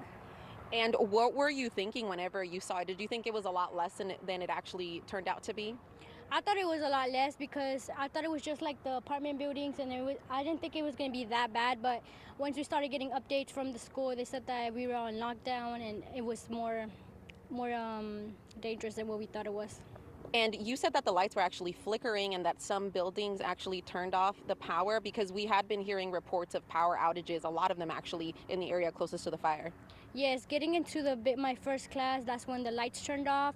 And then coming out right now on my last class, the lights were flickering a lot. And who actually, you drove here to campus, or how are you getting home now? Yes, I drove here to campus with my friend, and I am now leaving with my sister. And you said that your family is actually not in danger and they're not near that fire at all. Talk to me about where they are. No, they are in Pasadena home. They're safe for now. And how do you feel just knowing that this was so close, that you were arriving here on campus, and that this is so close to that fire, and that you guys had to go under a shelter in place? I was kind of scared because I didn't know if it was going to spread. I don't know those kind of things. But, talking to everybody, they're just like trying to calm you down, saying it's not going to spread, it's not going to get worse. And, first we were talking a little earlier about the concerns of the air quality, and we did hear that it's a natural gas line. Does that make you feel a little better? Yes, that makes me feel a lot better. We're not breathing all those chemicals. And now you're just going to be staying up to date as far as returning tomorrow, right? Because you said that the fire was burning, it was burning a lot more and a lot higher than it is now. Talk to me about the difference, what you're seeing now. Well, now it looks a little bit less higher, but the flames still look bad. Well, thank you so much for talking to us. It was good meeting you, and I hope that you get home safe. So this was actually, we were talking to Beira Cornejo. She is a first-year student, and you could see those flames still burning in the background. And we mentioned earlier that, yeah, we're at San Jacinto Community College. This was initially supposed to be a command post for us to get information from law enforcement. That actually has since moved to Deer Park Police Department, where they're going to be giving more information on exactly what caused this fire. I know that we've been hearing reports of what may have caused it, but of course we're going to get that information hopefully soon. For now, we're seeing the campus empty out, and that parking lot to my left over there was full, but now it's starting to empty out, and there is some traffic in the area just to my right. This is Spencer Highway, and it is shut down, especially going towards the fire. You could see vehicles over there, law enforcement vehicles that are in that area, and they're actually blocking that street, and they're blocking it in the opposite direction as well. Just a little while earlier, we did see about a dozen fire trucks coming in. Because of this massive fire, mutual aid is something that is usually needed, and we did see Houston Fire Department, we saw Clear Lake Fire Department, just to name a few. But of course, we're just going to stay here and get you as much information as we can. We know this is continuing coverage as this is still developing and that massive fire still burning and those plumes still going in the air. But for now, I'm going to toss it back to you in studio. All right. And I'll take it from there. Maria, thank you so much for that live report. Live look here from Air 11. I mean, what a sight. If you're just joining us, we've got this pipeline fire here. This is in Deer Park. Here's Spencer Parkway right here. And then this is a subdivision that has been significantly impacted from the heat of this fire. You can see the fire has been very contained just to the valve that the gas is coming out of. but just in the subdivision, look at the homes that are now smoldering. The grass all around this totally burned out. Tower ladders trying desperately to keep these homes from burning, but we've got one that's smoldering here, another one with smoke coming out over here, and then farther up the road, we've had tower ladders putting water on these homes here. The good news is that fire crews have put out the grass fire, so it's not spreading any further. Here's the Walmart here. Here's Canada, where it intersects Spencer Parkway. So in this perspective, we're looking north. But you could see, again, Spencer Parkway here, what Maria was just saying, totally shut down. And this is the subdivision that's really been impacted the most. It has been heartbreaking to watch the tower ladders try to save these homes, most successfully, but some unsuccessfully, just because of how intense the heat is. So the fire in the grass that started 3 hours ago when this fire first happened was just a result of the intense heat, and that continued to spread. Notice this is East Meadows Park here. There's a playground right here. This is for the subdivision. This has totally been burned out, and that intense heat from this fire has caused some other issues and even fires with the homes nearby. So tower ladders continuing to douse any hot spots nearby this area. The good news that I can tell you from a weather perspective is that air quality remains okay. Harris County pollution is down there monitoring the situation. But as we look at the map here, notice it's a lot of green. Now, granted, this map isn't high resolution enough to get us onto a neighborhood level, but because there's no inversion, and as you look at the Air 11 shot, that smoke is just going straight up into the atmosphere. Because we don't have a cap in the atmosphere, which would keep the smoke and the toxic fumes associated with this fire close to the ground, we're not seeing any big issues, not just for the immediate area, but for surrounding towns. So if you live anywhere in this area, we're not seeing any issues in terms of health or air quality. But of course, the immediate area is still under that evacuation as this fire continues to burn. So guys, still a very active scene here. Hopefully this starts to burn itself out pretty soon. All right, Pat, yeah, that is the hope. And the company here who owns that pipeline, Energy Transfer. Thank you, Energy Transfer, saying that it has reduced the PSI from 1,400 down to 200. So that's the good news. So the fuel source is much reduced, but it's still flowing though at 200 PSI. Yeah, absolutely. And we're we're optimistic when we hear that it's burning residual fuel now. So hopefully this flame will get smaller and smaller much sooner. And it does look much different from just a few hours ago. Let's go live now to Troy Kless, who's speaking to folks in the area who have dealt with this all morning. Troy. There's every now and then disasters, problems. Companies don't want this either. It's a lot of bad press, a lot of problems. So like, it's normally not a big deal, and we back up. My backyard is on the pipeline, and it's nice, quiet neighbors. Is your house smoking? Is there any danger that your house will be on fire? I don't know. If it dies down, I'll be okay. If it stays active, if the grass fire keeps coming up, I might have a bad night. We'll kind of figure that out. First step was get the dog out. Have you had any issues in this area before? Not here. Like, there've been the big fires that big media has covered, but the ITC fire in 16, 18, something like that. How were you alerted today? Deer Park has a great red alert messaging system. Their text message, their phone calls are fantastic. So we got that within 5-10 minutes. You got a text. We got a text and a phone call, and then that let us know to come get on live streams, watch all the different news channels, whoever's flying the chopper at the moment. To kind of keep an eye on things. What do you know about maybe when you can return to your home? No idea. That's why I wanted to get the pup out, wanted to get some medication just in case we can't get in tonight. I would expect we get in soon, tonight, tomorrow, but no idea when. I can feel it, but for the viewers, talk about what it feels like out here right now. Tense, stressful. The heat. I mean, it's standard Houston heat. It's a little bit warmer here than it normally would be. But not comfortable. What do you think about the first responders down there trying to save homes? I appreciate all the work they're doing.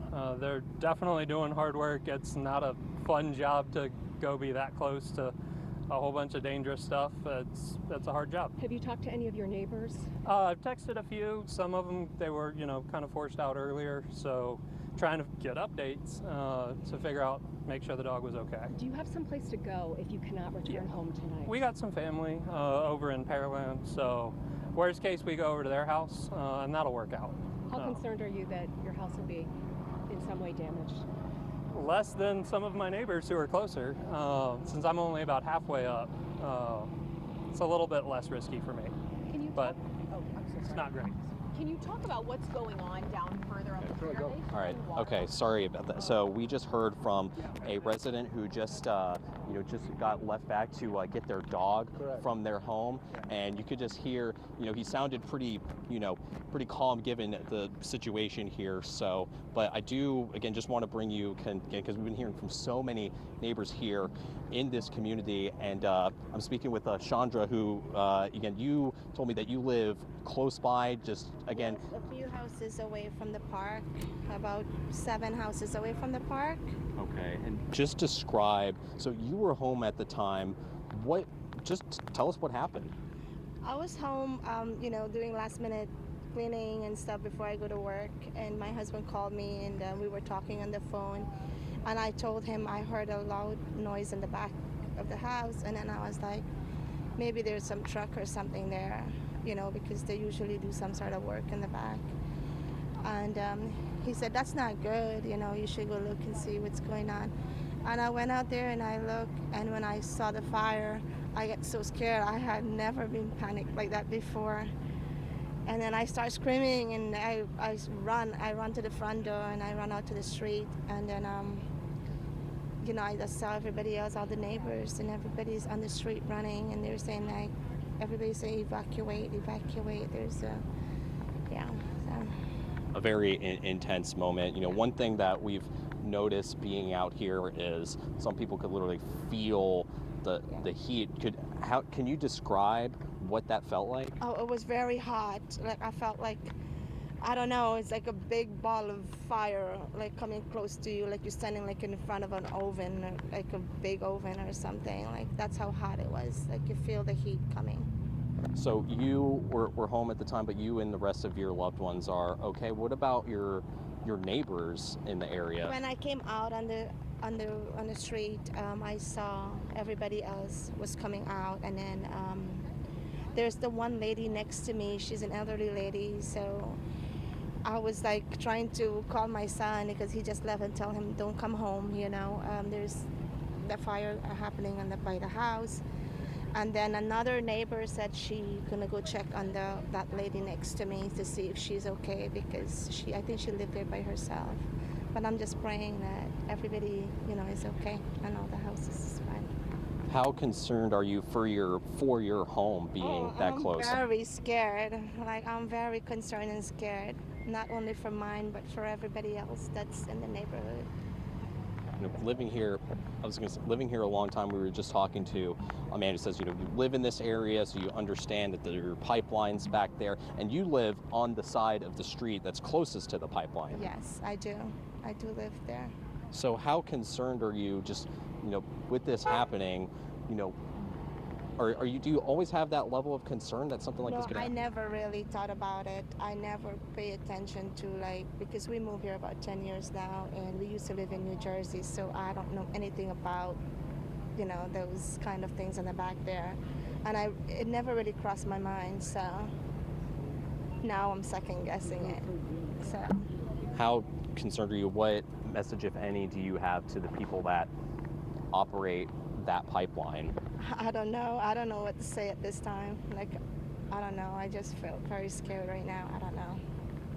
Chandra, I just want to say thank you so much for sharing that experience. We're glad that you were home by yourself, but your family is okay. Yes, everybody is okay.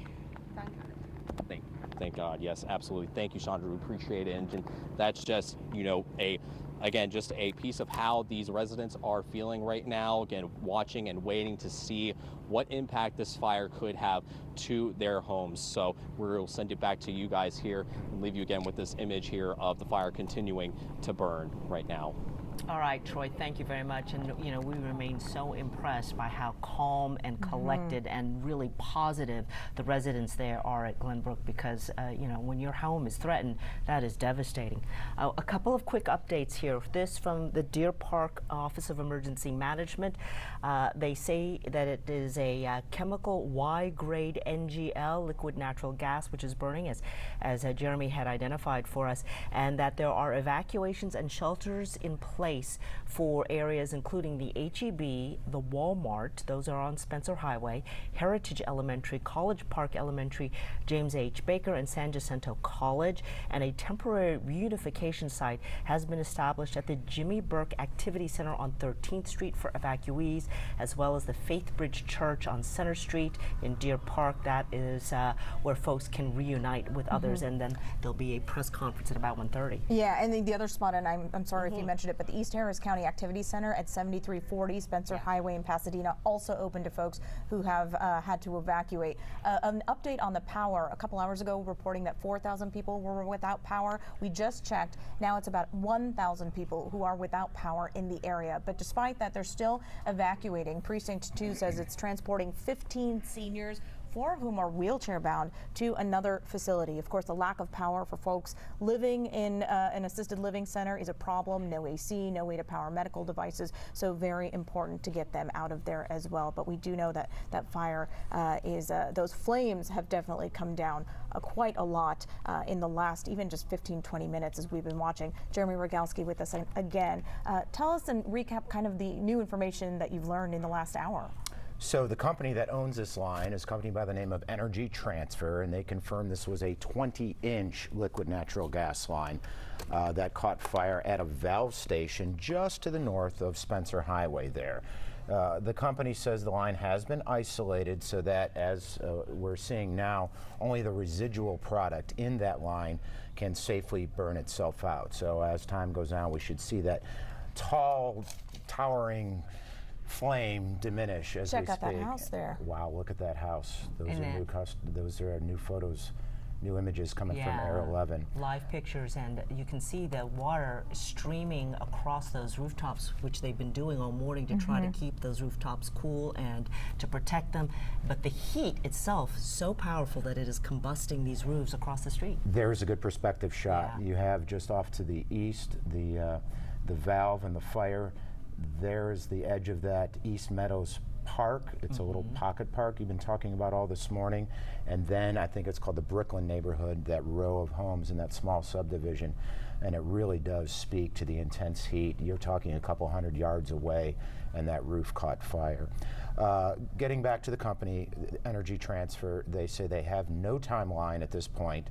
This came in about 12:45, so about 40 minutes ago. No timeline on how long the process of burning that residual leftover liquid natural gas will take, but they're working closely with local authorities. Here's a biggie that's certainly going to be worthy of follow-up, folks. The company, and I'm quoting here, says, "We are aware of early reports indicating that an unknown passenger car entered our right-of-way and struck the valve location." This again coming from a statement from the company that owns the pipeline, Energy Transfer. And you can see there, just to the north of Spencer Highway, and when we zoom in, there seemed to be, I think it was a white small sedan, at least that's what it appeared to be. And let's see if we can take a look as it's zooming in. And it was burned out, so it didn't appear to have any markings from the company or anything like that. And it looks like they are designating this as an unknown passenger car and not as a company vehicle or a subcontractor's vehicle. And again, the way the company statement was wording it, we are aware of early reports. So Energy Transfer is not definitively laying blame as this is the cause of how this valve station was compromised and struck, but certainly that is going to be worthy of follow-up because there are just a dozen questions that everyone immediately has. Once you see that vehicle and its proximity and the state of the vehicle. What was it doing there? Why was it there? Again, this is fenced off as well. Correct. And this is a right-of-way, as we've been talking about this morning, ladies, that contains multiple pipelines from multiple companies. We identified at least 11 It was almost like a tangled spaghetti line going from south to north of all these pipelines. So again, it just raises the question, what if in fact that was the cause? What is this car doing? Who did it belong to? What business did the driver have there? Lots of things authorities are going to be looking at. Definitely a huge scare for that neighborhood there as we continue to watch firefighters pour water on those homes and structures in the area just to keep them safe. A woman there describing it as she thought an airplane had crashed in her neighborhood. And then when you go outside and you see those flames, she said her nerves were shot, and I don't blame her, because that is terrifying to see that. And also for the folks who then were told to evacuate. I mean, a lot of those back fences have burned. One woman said the cover on her grill completely burned in a matter of seconds. I mean, or melted in a matter of seconds. Folks grabbing loved ones, grabbing pets, grabbing, as we heard from one man, medications, because they don't know where they're going to be staying tonight, trying to get out of their homes as soon as possible. But very scary when you see those flames, and as high as they've been. When you talk about a pipeline running through your backyard, I mean, that's quite literal. Their backyards are butting up to this right-of-way here. Hopefully, in the next couple of minutes, we're going to hear from officials. We are hoping for a 1:30 press conference and hope to hear from officials there to kind of get more of an idea of what may have caused this fire to burn and this pipeline to burst. Yeah, and we know several of the schools there are sheltering in place or have closed for the day, including San Jacinto Community College, which is where we find our Maria Aguilera. She's been talking to students throughout the morning, and I think she's got someone else she's been visiting with. Yeah, Sherman, we're actually here right now, and within the last hour, students started leaving as that shelter in place was lifted and the campus closed down, like you said. Now it's basically empty, and students are just trying to make their way home, those that can. I'm joined with Ethan Little right now. It's his first year at San Jacinto Community College, and he actually can't go home right now because his neighborhood is right next to that fire, and he says that it's actually right across from them, and so that neighborhood is currently under an evacuation order. So talk to me about that, when you found out about this. So my friend Aiden and Chase, he told me that like you can't enter and you can't leave, but they just now started letting people leave. I found that out around 10, and after that I just haven't returned. Talk to me about what does it feel like just even looking at that fire and knowing that it's so close to your house right now? I'm a little scared just because the fire may go on for longer, and I don't know how far the fire is going to get. Firefighters are on my house with a water hose right now, so I just don't really know what's going to happen. And what is your plan about where do you want to go? You said that your parents are currently at work right now. I mean, they can't go back home even if they wanted to. Where are you going to go after this? I'll probably go to a friend's house, just chill out and just watch the news probably. Yeah, talk to me about, you were talking about your friend and how he actually was helping your neighbor get some of y'all's stuff out of the house and into a van. So right when he realized, he woke up, and then after that, so he like asked his neighbor to use his white van, and he said yes, and grabbed all the valuables and got all the like, electronics, everything that's worth a lot, and also he helped him out, our neighbor. So what are you hoping for now? I mean, just seeing this, did you think that it was going to go on this long? Now it's been about 3 hours that it's been burning, and it's still pretty massive. It was bigger earlier, but I mean, that's still pretty big flames, and we're not that close to it. How many minutes do you think it takes for you to get home usually? From here, San Jac, around like 5 less maybe. So that's really close by. Did you think that it was going to be burning this long? No, I thought it'd be done by now, but it's not. I hope it finishes soon. Yeah, and as of now, we still don't have a timeline yet. And then any plans for the campus or not? They're planning on keeping it closed for the rest of the day, right? You had just one more class that you had to miss. So they just sent out a text, and they closed it for the rest of the day, the whole campus. So now you're going to a friend's house and just stay safe and hope that your parents get safe there as well. Well, thank you so much, Ethan. It was really good meeting you, and I hope that, you know, your home stays safe, your parents are safe, and that you have a place to go for now at least. And we're all hoping that this fire dies down quickly. We are going to be getting an update here soon around 1:30. That's what we're hearing, that we're going to be getting that update from Deer Park Police. Here, St. Jac Community College is closed now for the rest of the day. We're told that employees are going to be working from home. The flames, you saw them. They're still burning. a little bit less than they were earlier, but I mean, that fire is massive, and the fact that you could see it still from here is a pretty big deal. It was mutual aid. We saw Houston Fire Department come in, Clear Lake Fire Department as well. Now we're just waiting on officials to confirm reports on what exactly caused this fire and if there is a timeline of when it's going to be put out. But for now, I'm going to toss it back to you in the studio. All right, thanks, Maria. And just a quick note that there are some Pasadena ISD seniors, high school students, who attend classes at the San Jac Community College. They have been sent to building number 20, and Pasadena ISD is sending a school bus to transport them back to their home campuses so they can get back, back to classes, back to their families at the end of the day. Yeah, pretty wild to see that intense fire burning behind Maria and the student that she was interviewing. I mean, hopefully we are going to watch that flame get smaller and smaller. What's burning now is residual natural gas after Energy Transfer lowered the PSI on this line from 1400 to 200. It'll still take a while, but it sounds like things are going in the right direction. Also tough, we're familiar with it when we see chemical fires and natural gas fires like this in our area, but you see a huge fire and you would hope that firefighters would be putting stuff on the fire, but instead they are putting water on the homes there because the heat is so intense. They don't want anything else melting or burning. We see that back fence on a lot of those homes that lines up right with that easement have already melted.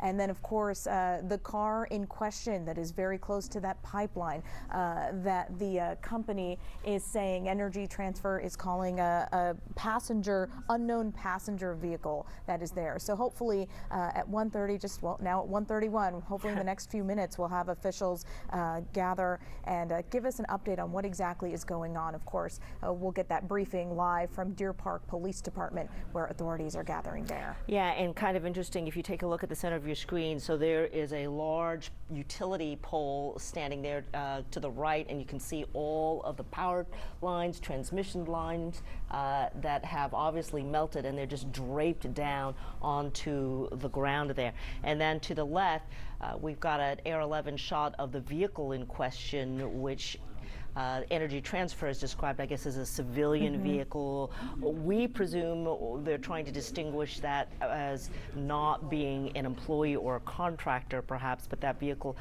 clearly quite close. Okay, it sounds like our news conference is starting. Let's go live now to Deer Park Police Department.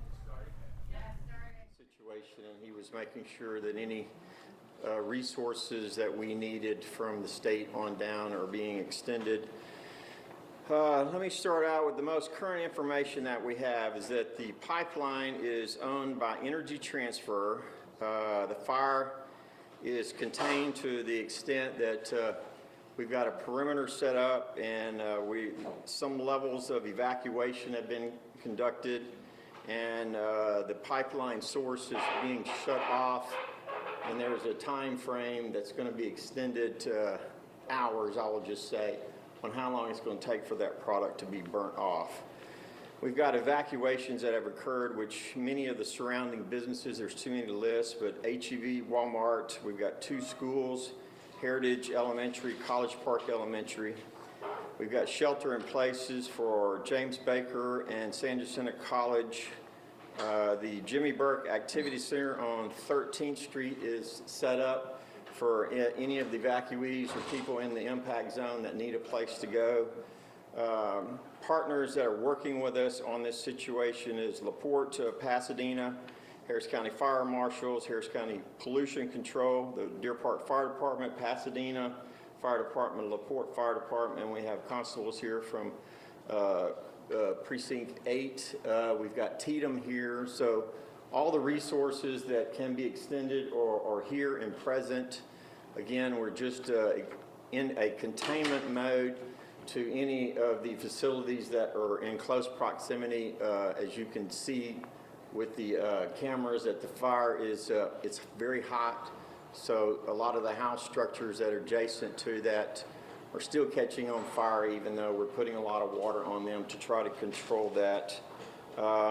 I'm sure as we go through the day, there's representatives from Energy Transfer that will be here to start assisting and working with anybody that's displaced, and we'll be putting out that information here shortly in a press conference on where anybody that's in the impact zone, which roughly is about a half a mile, from proximity to the fire itself. Do you have anything you wanted to add to that? Anybody have any questions? Do you know the cause of this fire? The cause is under investigation, and it's way too early to speculate exactly. Mayor, right now, how many injuries, if any, do you need your first responders?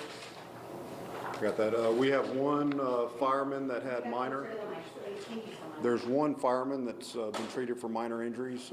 So far, that's it that we've treated through our EMS.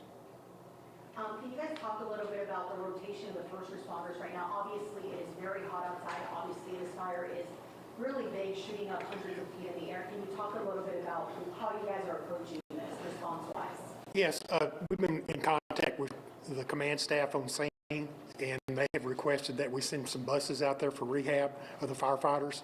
We've done that and coordinated that through our Parks and Rec department, and we have now set up those buses sitting in a parking lot in the area so they can go over there and rehab as needed. Mayor, have you ever had any issues like this in your state before, seeing a pipeline like this? Obviously, the images are quite jarring for a lot of our communities. Well, we've dealt with a number of things. This is my 12th year mayor, but specifically to this type of incident, no, not specifically. Mayor, you mentioned that there are some houses that got on fire. Do you know how many homes were on fire? Right now, there's approximately 5. That is the closest that you can see on most of the video or audio that's being put out there that is being, the fire department is putting water on that to try to keep them from catching on fire. But did they actually catch on fire, or this is preventative measure? I think a combination of both. Correct. Mostly due to the radiant heat coming from the pipeline fire. And, it was light smoke coming up, no major smoke coming off the structures. They were able to get in there and extinguish the hazard. So the fire, I want to double check. The fire occurred in Deer Park, but I know there's some damage in LaPorte, but I just wanted to double check that where the fire took place, that's Deer Park. Correct. Some of the fires that have gotten the grasses and affected by the power lines, are those contained to your knowledge? Correct. The grass fires on the pipeline right away appear to be contained. Of course, we still have some smoke in utility poles, and as they can get in there later on to assess that and get close enough when the fire dies down, they'll be able to extinguish that. And the status now of the number of customers affected by the power outage? I don't have that number. Mayor, do you know if this was an explosion, or can you just talk more about the way projectiles went to burn grass and burn other things? Can you just... In all honesty, until the investigation is complete, we're not going to speculate on anything in regards to the original source or what caused the incident to occur. There's a number of different things, and all that will be worked out after the fire is put out. Mayor, how hard is to contain this fire at this moment? It's been, for hours like that. Okay, so the product in the pipeline is just going to have to burn off. They've shut the pipeline down, and until all the product that's in that pipeline burns off, it will be hours, if not into tonight or tomorrow. It'll be a while before it goes out, but it's just something that we're going to have to wait until all that's burnt out. Do we know what's burning? What? Do we know what's burning? It's a liquid natural gas. And once it actually burns out, I guess we still have to evaluate before you'll be able to let residents back in? That would be a good assumption. Is there any threat to the environment? Not to the best of our ability, but I know there's multiple agencies, including the county, that's doing air monitoring. So, but I would not suspect there's any health danger as far as environmental impact, but all that's being monitored. So you mentioned that it could be up until tomorrow. Is there a possibility that more homes could be affected? No. The company's statement had mentioned something about an unknown passenger car that may have struck the valve. Any knowledge about that? That's going to all be part of the investigation. It'll get worked out after the... Going back to her question about the possibility of potentially fire spreading, how are you so sure that it's not going to happen? It's contained to that one isolated spot. That's what we know. Hypothetically, anything's possible, but we don't foresee that spreading beyond where it's at. What's your message to the folks that live along that area? We met a woman earlier today. She was very emotional in her car, had no idea. We later found out that her home was one of the homes that had fire in her front door. Can you just explain what you tell to people in that community that unfortunately are being impacted by this? It would be concerning to me if I were to know I couldn't go home this evening. So sure, it's going to be a situation that we're all going to have to work together, including with the Energy Transfer Company, to find everyone in that impact zone a temporary situation to make sure they have what they need, whether it be starting tonight. Hopefully, in most cases, as we know through any of these incidents, family is going to play a major role in giving places a short term for people that are displaced. But there will be some that are displaced, whether it be directly from the fire or potentially from power outages, because through that area is also a main distribution line of power. So all of that will be dealt with and mitigated to the best of our ability. Is the Red Cross assisting you all with any of that? To the best of my knowledge, I haven't had any communication with Red Cross. Most of it is just dealing with the county itself. How many total homes are in the evacuation area? I don't have a specific count on that. That's probably just guessing, and like straight evacuated was probably 50. The ones that are going to be impacted by it from power, it's going to be significantly more than that. Can you talk to us about to go back to check on the belongings, or is that going to wait until after? Once it's safe, we'll let people back in, but the product has to burn out of that line enough that the temperature gets down where it's safe for people to move back in before we'll let anybody back in. Talk to us about the process that went into place, the gears that started turning with the help with everyone coming in, setting the parameters to fight this. Just talk to us about the process that everything that happened. You're good. Yeah, go ahead. All right, once the call went out, our fire department responded. LaPorte Fire Department is right down the street from there too, so they automatically responded. From an emergency management standpoint, I was in contact with City of Pasadena, Harris County, TDM, and LaPorte. And we all started working together and get the wheels rolling on all those type of things. Once the fire department was down there, they coordinated with the EMS for anything, and then they set up a command post, a unified command post, and was coordinating the response from that location.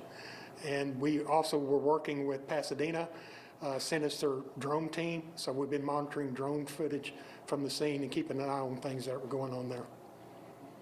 I've seen officials from Baytown, or first responders from Baytown, about how many, it's all over pretty much that you guys have? Well, mostly, I know initially from LaPorte, Deer Park, and Pasadena, and we requested some assistance from SEMA, Channel Industries Mutual Aid, for some manpower, LaPorte EMS, and Deer Park EMS as well. So I would imagine there's probably a good over 100 responders out there.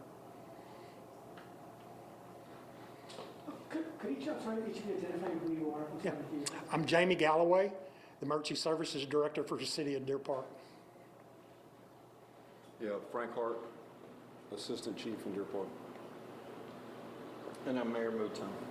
Thank you. It is there, yeah. Closing thoughts, as you know, obviously we talk about potentially this going into the night, several hours. Will we be able to hear from you all again at some point this afternoon? Sure, we'll be putting out obviously some press releases as we gather information. This is going to be a whole lot of hurry up and wait narrative. As I know the question that was asked about the personnel on the ground, I'm sure there will be calls for additional personnel on the responders to rotate some people out, because with the heat and in that proximity, I'm sure. So that'll most probably be, the longer it goes, something we'll have to start looking at. Obviously dealing with the Energy Transfer Company, making sure that any of the claims and needs that are going to be coming up here as it goes later in the day are going to be a top priority, making sure that everybody's in the impact zone is assisted in any manner that we possibly can. I know you're still investigating, but there were a lot of people saying that apparently the fire started due to a car that hit the pipeline. Is there a possibility that that could be the reason? There's a possibility. We're not going to comment on anything pertaining to the investigation. It's very early in the narrative, so you know the car's there. We know the car's there. We're not for sure in any aspect, so we're not going to speculate on that until we have an opportunity to really lay out what occurred, and it'll all be done after the fire is put out. In terms of the infrastructure of that area, this is from a colleague. Is the manifold secured in any way? If there's gates or it's open access so a car could just drive up? There was a fence around that complex.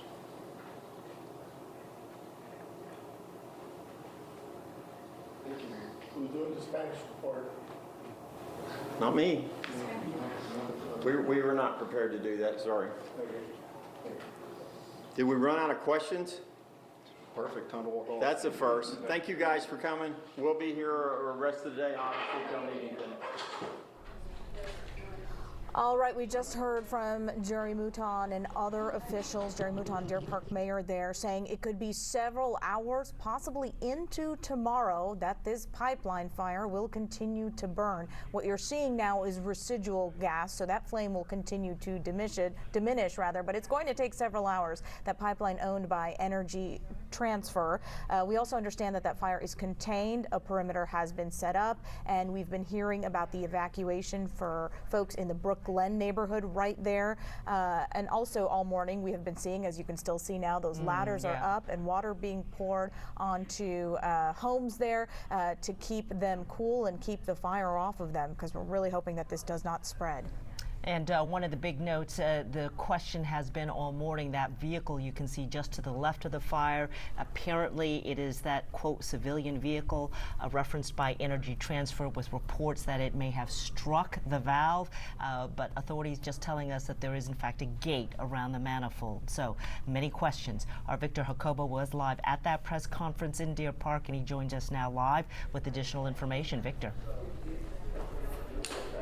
Yeah, sure, man. You just heard from officials here at the Deer Park Police Department. They're saying that this is going to take hours for this situation to really get down. Really, one of the priorities is those homes affected in that about half-a-mile perimeter of that impact zone affected by that fire. The priority there for those folks, officials saying that there's, as soon as the temperature goes down from that fire, again, you've heard our team describe throughout the day that you can really feel that from a long distance. So until that temperature goes down to a safe temperature, that's when officers said that folks are going to have the opportunity to go back to check in on their homes. Again, that's about a half-a-mile impact zone from that fire. In terms of the homes that were directly impacted of burning or having to have fire department vehicles and infrastructure pour water on them for preventative measures, they were saying that was around 5 homes. But in terms of the homes that were needed to be evacuated, that was around 50. They're saying those affected by power. The officials here didn't have that exact number, but they said that that's much more impacted by that issue right there. So again, we've heard from folks who have been really concerned and worried throughout the day of when they might have a chance to get back. Again, it's going to take a long time. They said for hours potentially for it to be have safe conditions in order for them to be able to get down and approach their homes safely. And so that's kind of what they were trying to get at for the priority. They said in terms of the investigation, as you heard, they said they didn't want to speculate on too much, but we did hear that there was indeed a fence around that particular area that is of most concern right now. But of course, that investigation is going to take a while before it's going to really get some answers as to what exactly happened. So again, their summary is that they're going to have some representatives and teams from Energy Transfer come out here to continue to assess that situation. In terms of updates, they say they do expect press releases and potentially other briefings later on in order to further inform folks of the status of how that situation is playing out. But for now, they're saying that expect for this to be hours, if not to go into tomorrow, in order for things to really develop and get more answers, and again, for things to be safe for folks to approach in that direction of where that fire is. So that's what we're hearing so far right now. One other thing was so far one firefighter received minor injuries. They're being treated for that. But other than that, they haven't heard of any other injuries as of now. So for now, from the Deer Park Police Department, I'll send it back to you, Sherman. All right, thanks a bunch, Victor. We appreciate that. And this note just in, Governor Greg Abbott tweeting that Texas has deployed state resources and personnel to help respond to this fire, that he spoke with the mayor of Deer Park, offering full support and prayers and, of course, good wishes for the community there. Just a quick note that a couple of areas, the HEB, the Walmart, Heritage Elementary, College Park Elementary, James Baker, and San Jacinto Community College are either evacuated or they have shelter in place calls right now on them. And there is a reunification center at Jimmy Burke, the Activity Center, or the Faith Bridge Church in those local areas so that folks can find each other. Yeah, that's a good point. LaPorte ISD put out a statement and gave us an update about schools in the area that are part of the evacuation order. The mayor mentioned it was 2 schools. We're working to get those specific names. He mentioned them rather quickly, but LaPorte ISD is saying that they cannot transport children on school buses, so the district is in the process of contacting parents to pick up their children. Of course, if those schools are nearby to where this fire is burning, it's very possible that those parents are evacuating, grabbing important items from homes, especially in the Brook Glen subdivision there. So that may complicate issues. We're going to go now to Troy Kless, who is interviewing folks in that neighborhood right there. Troy, have you talked to anyone who is working to pick up their child from a nearby school?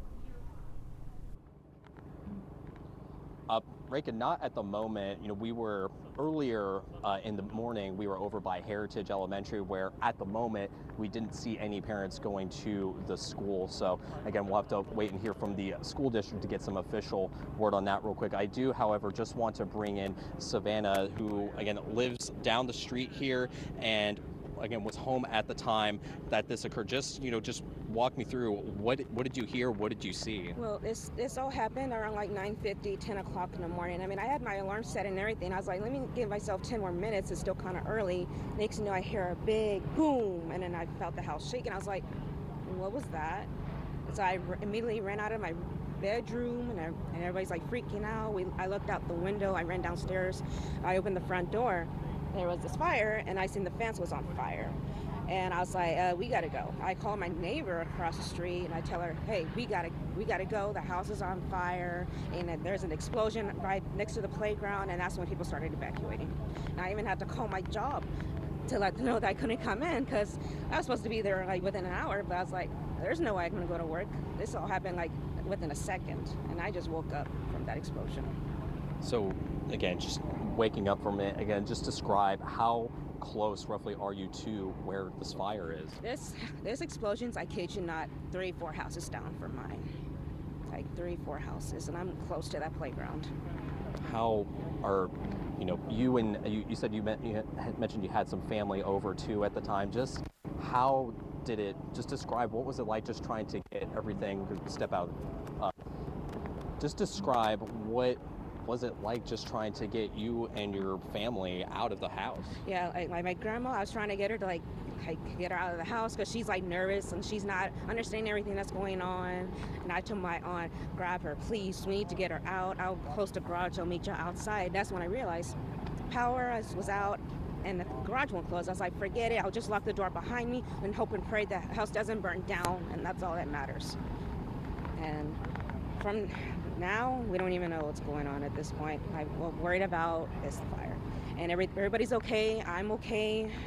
That's all that matters. And my neighbors, you're trying to find their dad. They didn't even know where they are, but they come to find out they're okay too. My neighbors are good. We're just worried about those people, the first 2 houses down next to the fire. They're lost their home. I feel terrible. and we had just heard, just sitting here waiting, we heard that it could be hours, it could be a while before this fire goes out. How do you feel about learning that? I mean, I kid you not, it traumatized me, but it really did. It's like, I understand we're by the refineries and the pipelines, but I never expected it to be this bad. It just happened all of a sudden. I'm still kind of like, I'm shocked by it. I might even have to get a hotel tonight due to this explosion.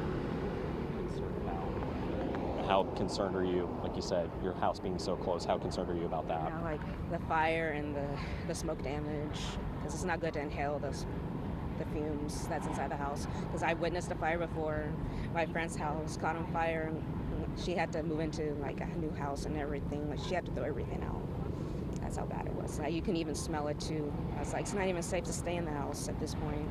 We're too close to the fire. Savannah, just want to say thank you so much for wanting to share that, and hopefully take a moment to just take a deep breath, and glad that you're okay and that your family is okay as well. So we thank you for that. Again, obviously really difficult for neighbors and residents to watch what's going on here. We can see that some are just waiting, just trying to see what's going on. And this is, again, the view that we've continued to see throughout the day. So again, we've been talking to a lot of neighbors who, again, are just watching by, waiting for some answers right now that they don't have at the moment. So again, we'll send things back to you guys, and we'll just keep you posted on how neighbors continue to feel and react to what's going on right now.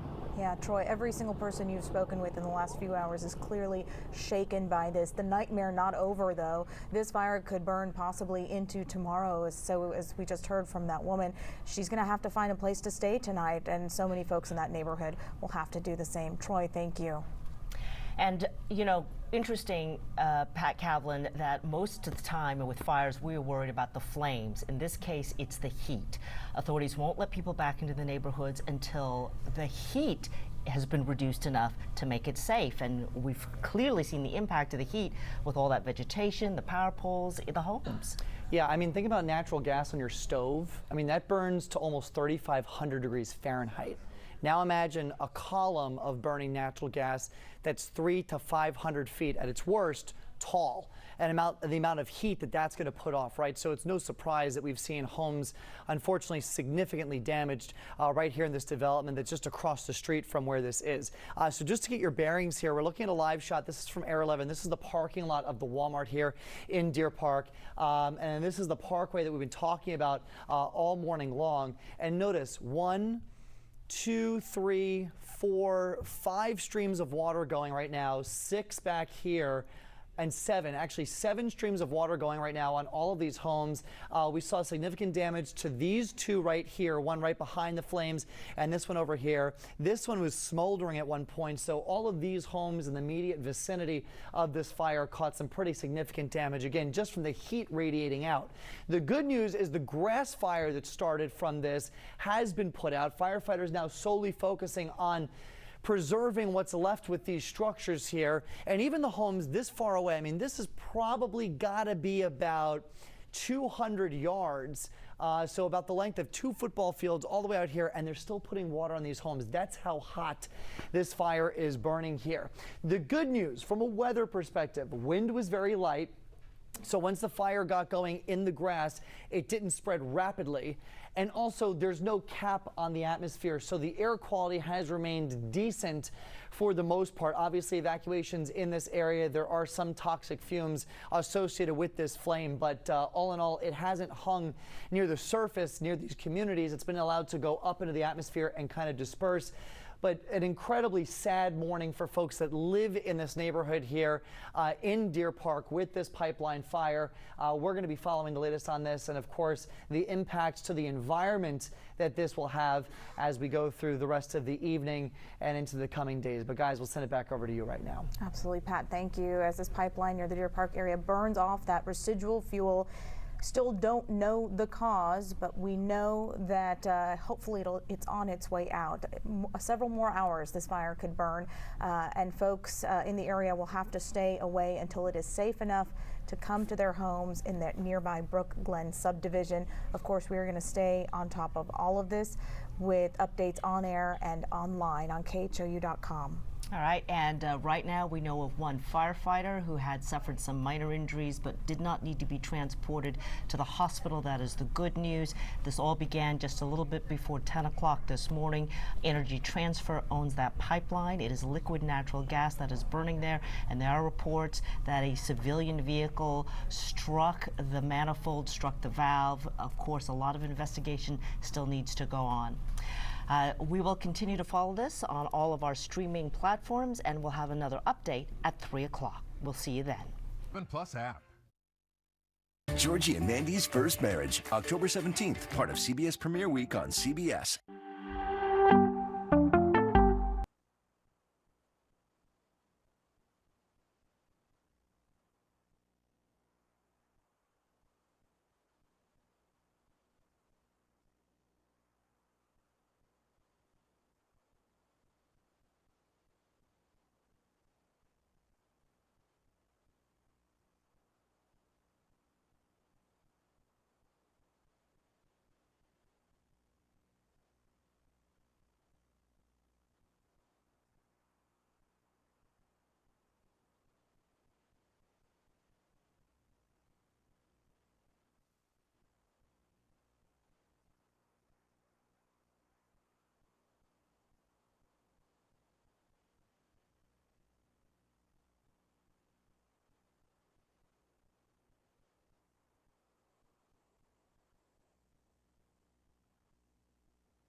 coverage of a fire in Deer Park. Just before 10 this morning, emergency crews rushing to this scene, a pipeline fire by the Brook Glen neighborhood that's going to be at Spencer Highway near East Boulevard. The fire forced residents in the Brook Glen neighborhood to evacuate. It's expected to burn for several more hours and possibly into tomorrow. We do have breaking team coverage now. Troy Kless has been in that neighborhood talking to people who are forced to leave.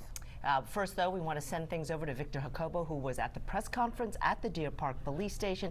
Victor, what update can you give us?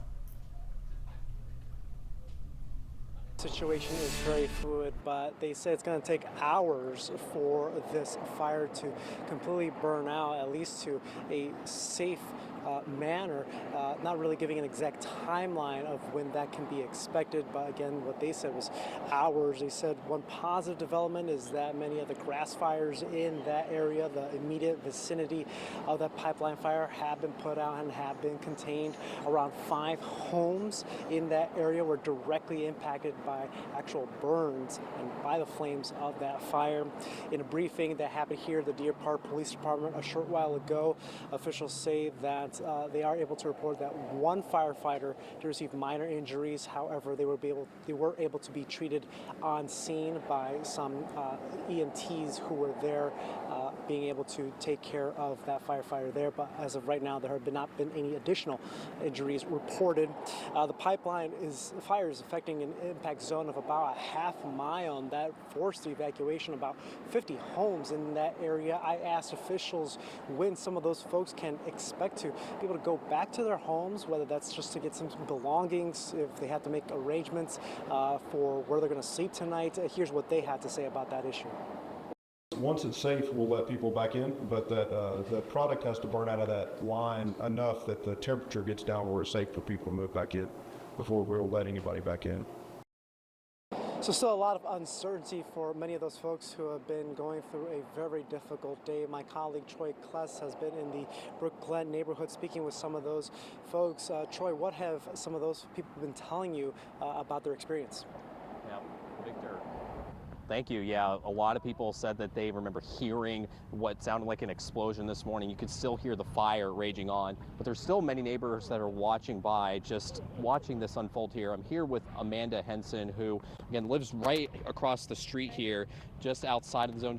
You were home at the time. Just describe, what did you see? What did you hear?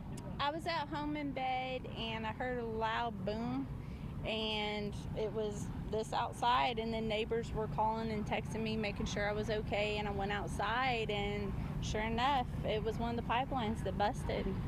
What did you think when you saw what we're looking at right now? It was horrible. Words can't describe how bad. I was worried about other neighbors and their families. It's tragic. I mean, people losing their homes and making sure they're okay. It's horrible. Nobody should have to go through that. I could see it's very difficult for you, and I'm sure for so many others, to process this. Are you close to people that live down there? What are they telling you? That they lost their fence, the backside of their houses. So a lot of work will have to be done on their homes. All we can do is just do all we can as a community to be there for them. And we've seen so many people just sitting here watching. Is there anything that neighbors are doing for each other to try and help them out? In this neighborhood, we all stand by each other and help each other out. This is a really good neighborhood. We all believe in taking care of one another. So we're gonna do what we can to help the families and coming up with something that we can help them and their kids get through this horrible mess. And you were just telling me you lived in this neighborhood a long time, and you said you remember them actually putting the pipelines down here. Did you ever just, living that close, they're literally running behind your house, you ever have concerns something like this could happen? Yes, but you never really think that it's actually going to happen. They run directly behind the fence and also the playground where the kids play. That's why when we first built this neighborhood, they wanted us to put equipment that was easy to take it out in order to get to the pipelines if a disaster ever occurred. So, but we never thought this day would come where this would actually happen. And thank God there was not any children at that playground at the time when this happened. Thank God. Because it destroyed the playground. The footage that people sent me, it was horrible. Amanda, just want to say I appreciate you sharing that with us here. Right now, your home and likely the rest of this neighborhood is without power. Have you heard anything about when it could be restored at this point? No, Centerpoint is trying really, really hard to try to get us power. They've sent us different time frames when, but apparently the cables and everything is melted. So we don't know when we're going to get our power back. But at least we all got each other, and, you know, we're going to get it through it.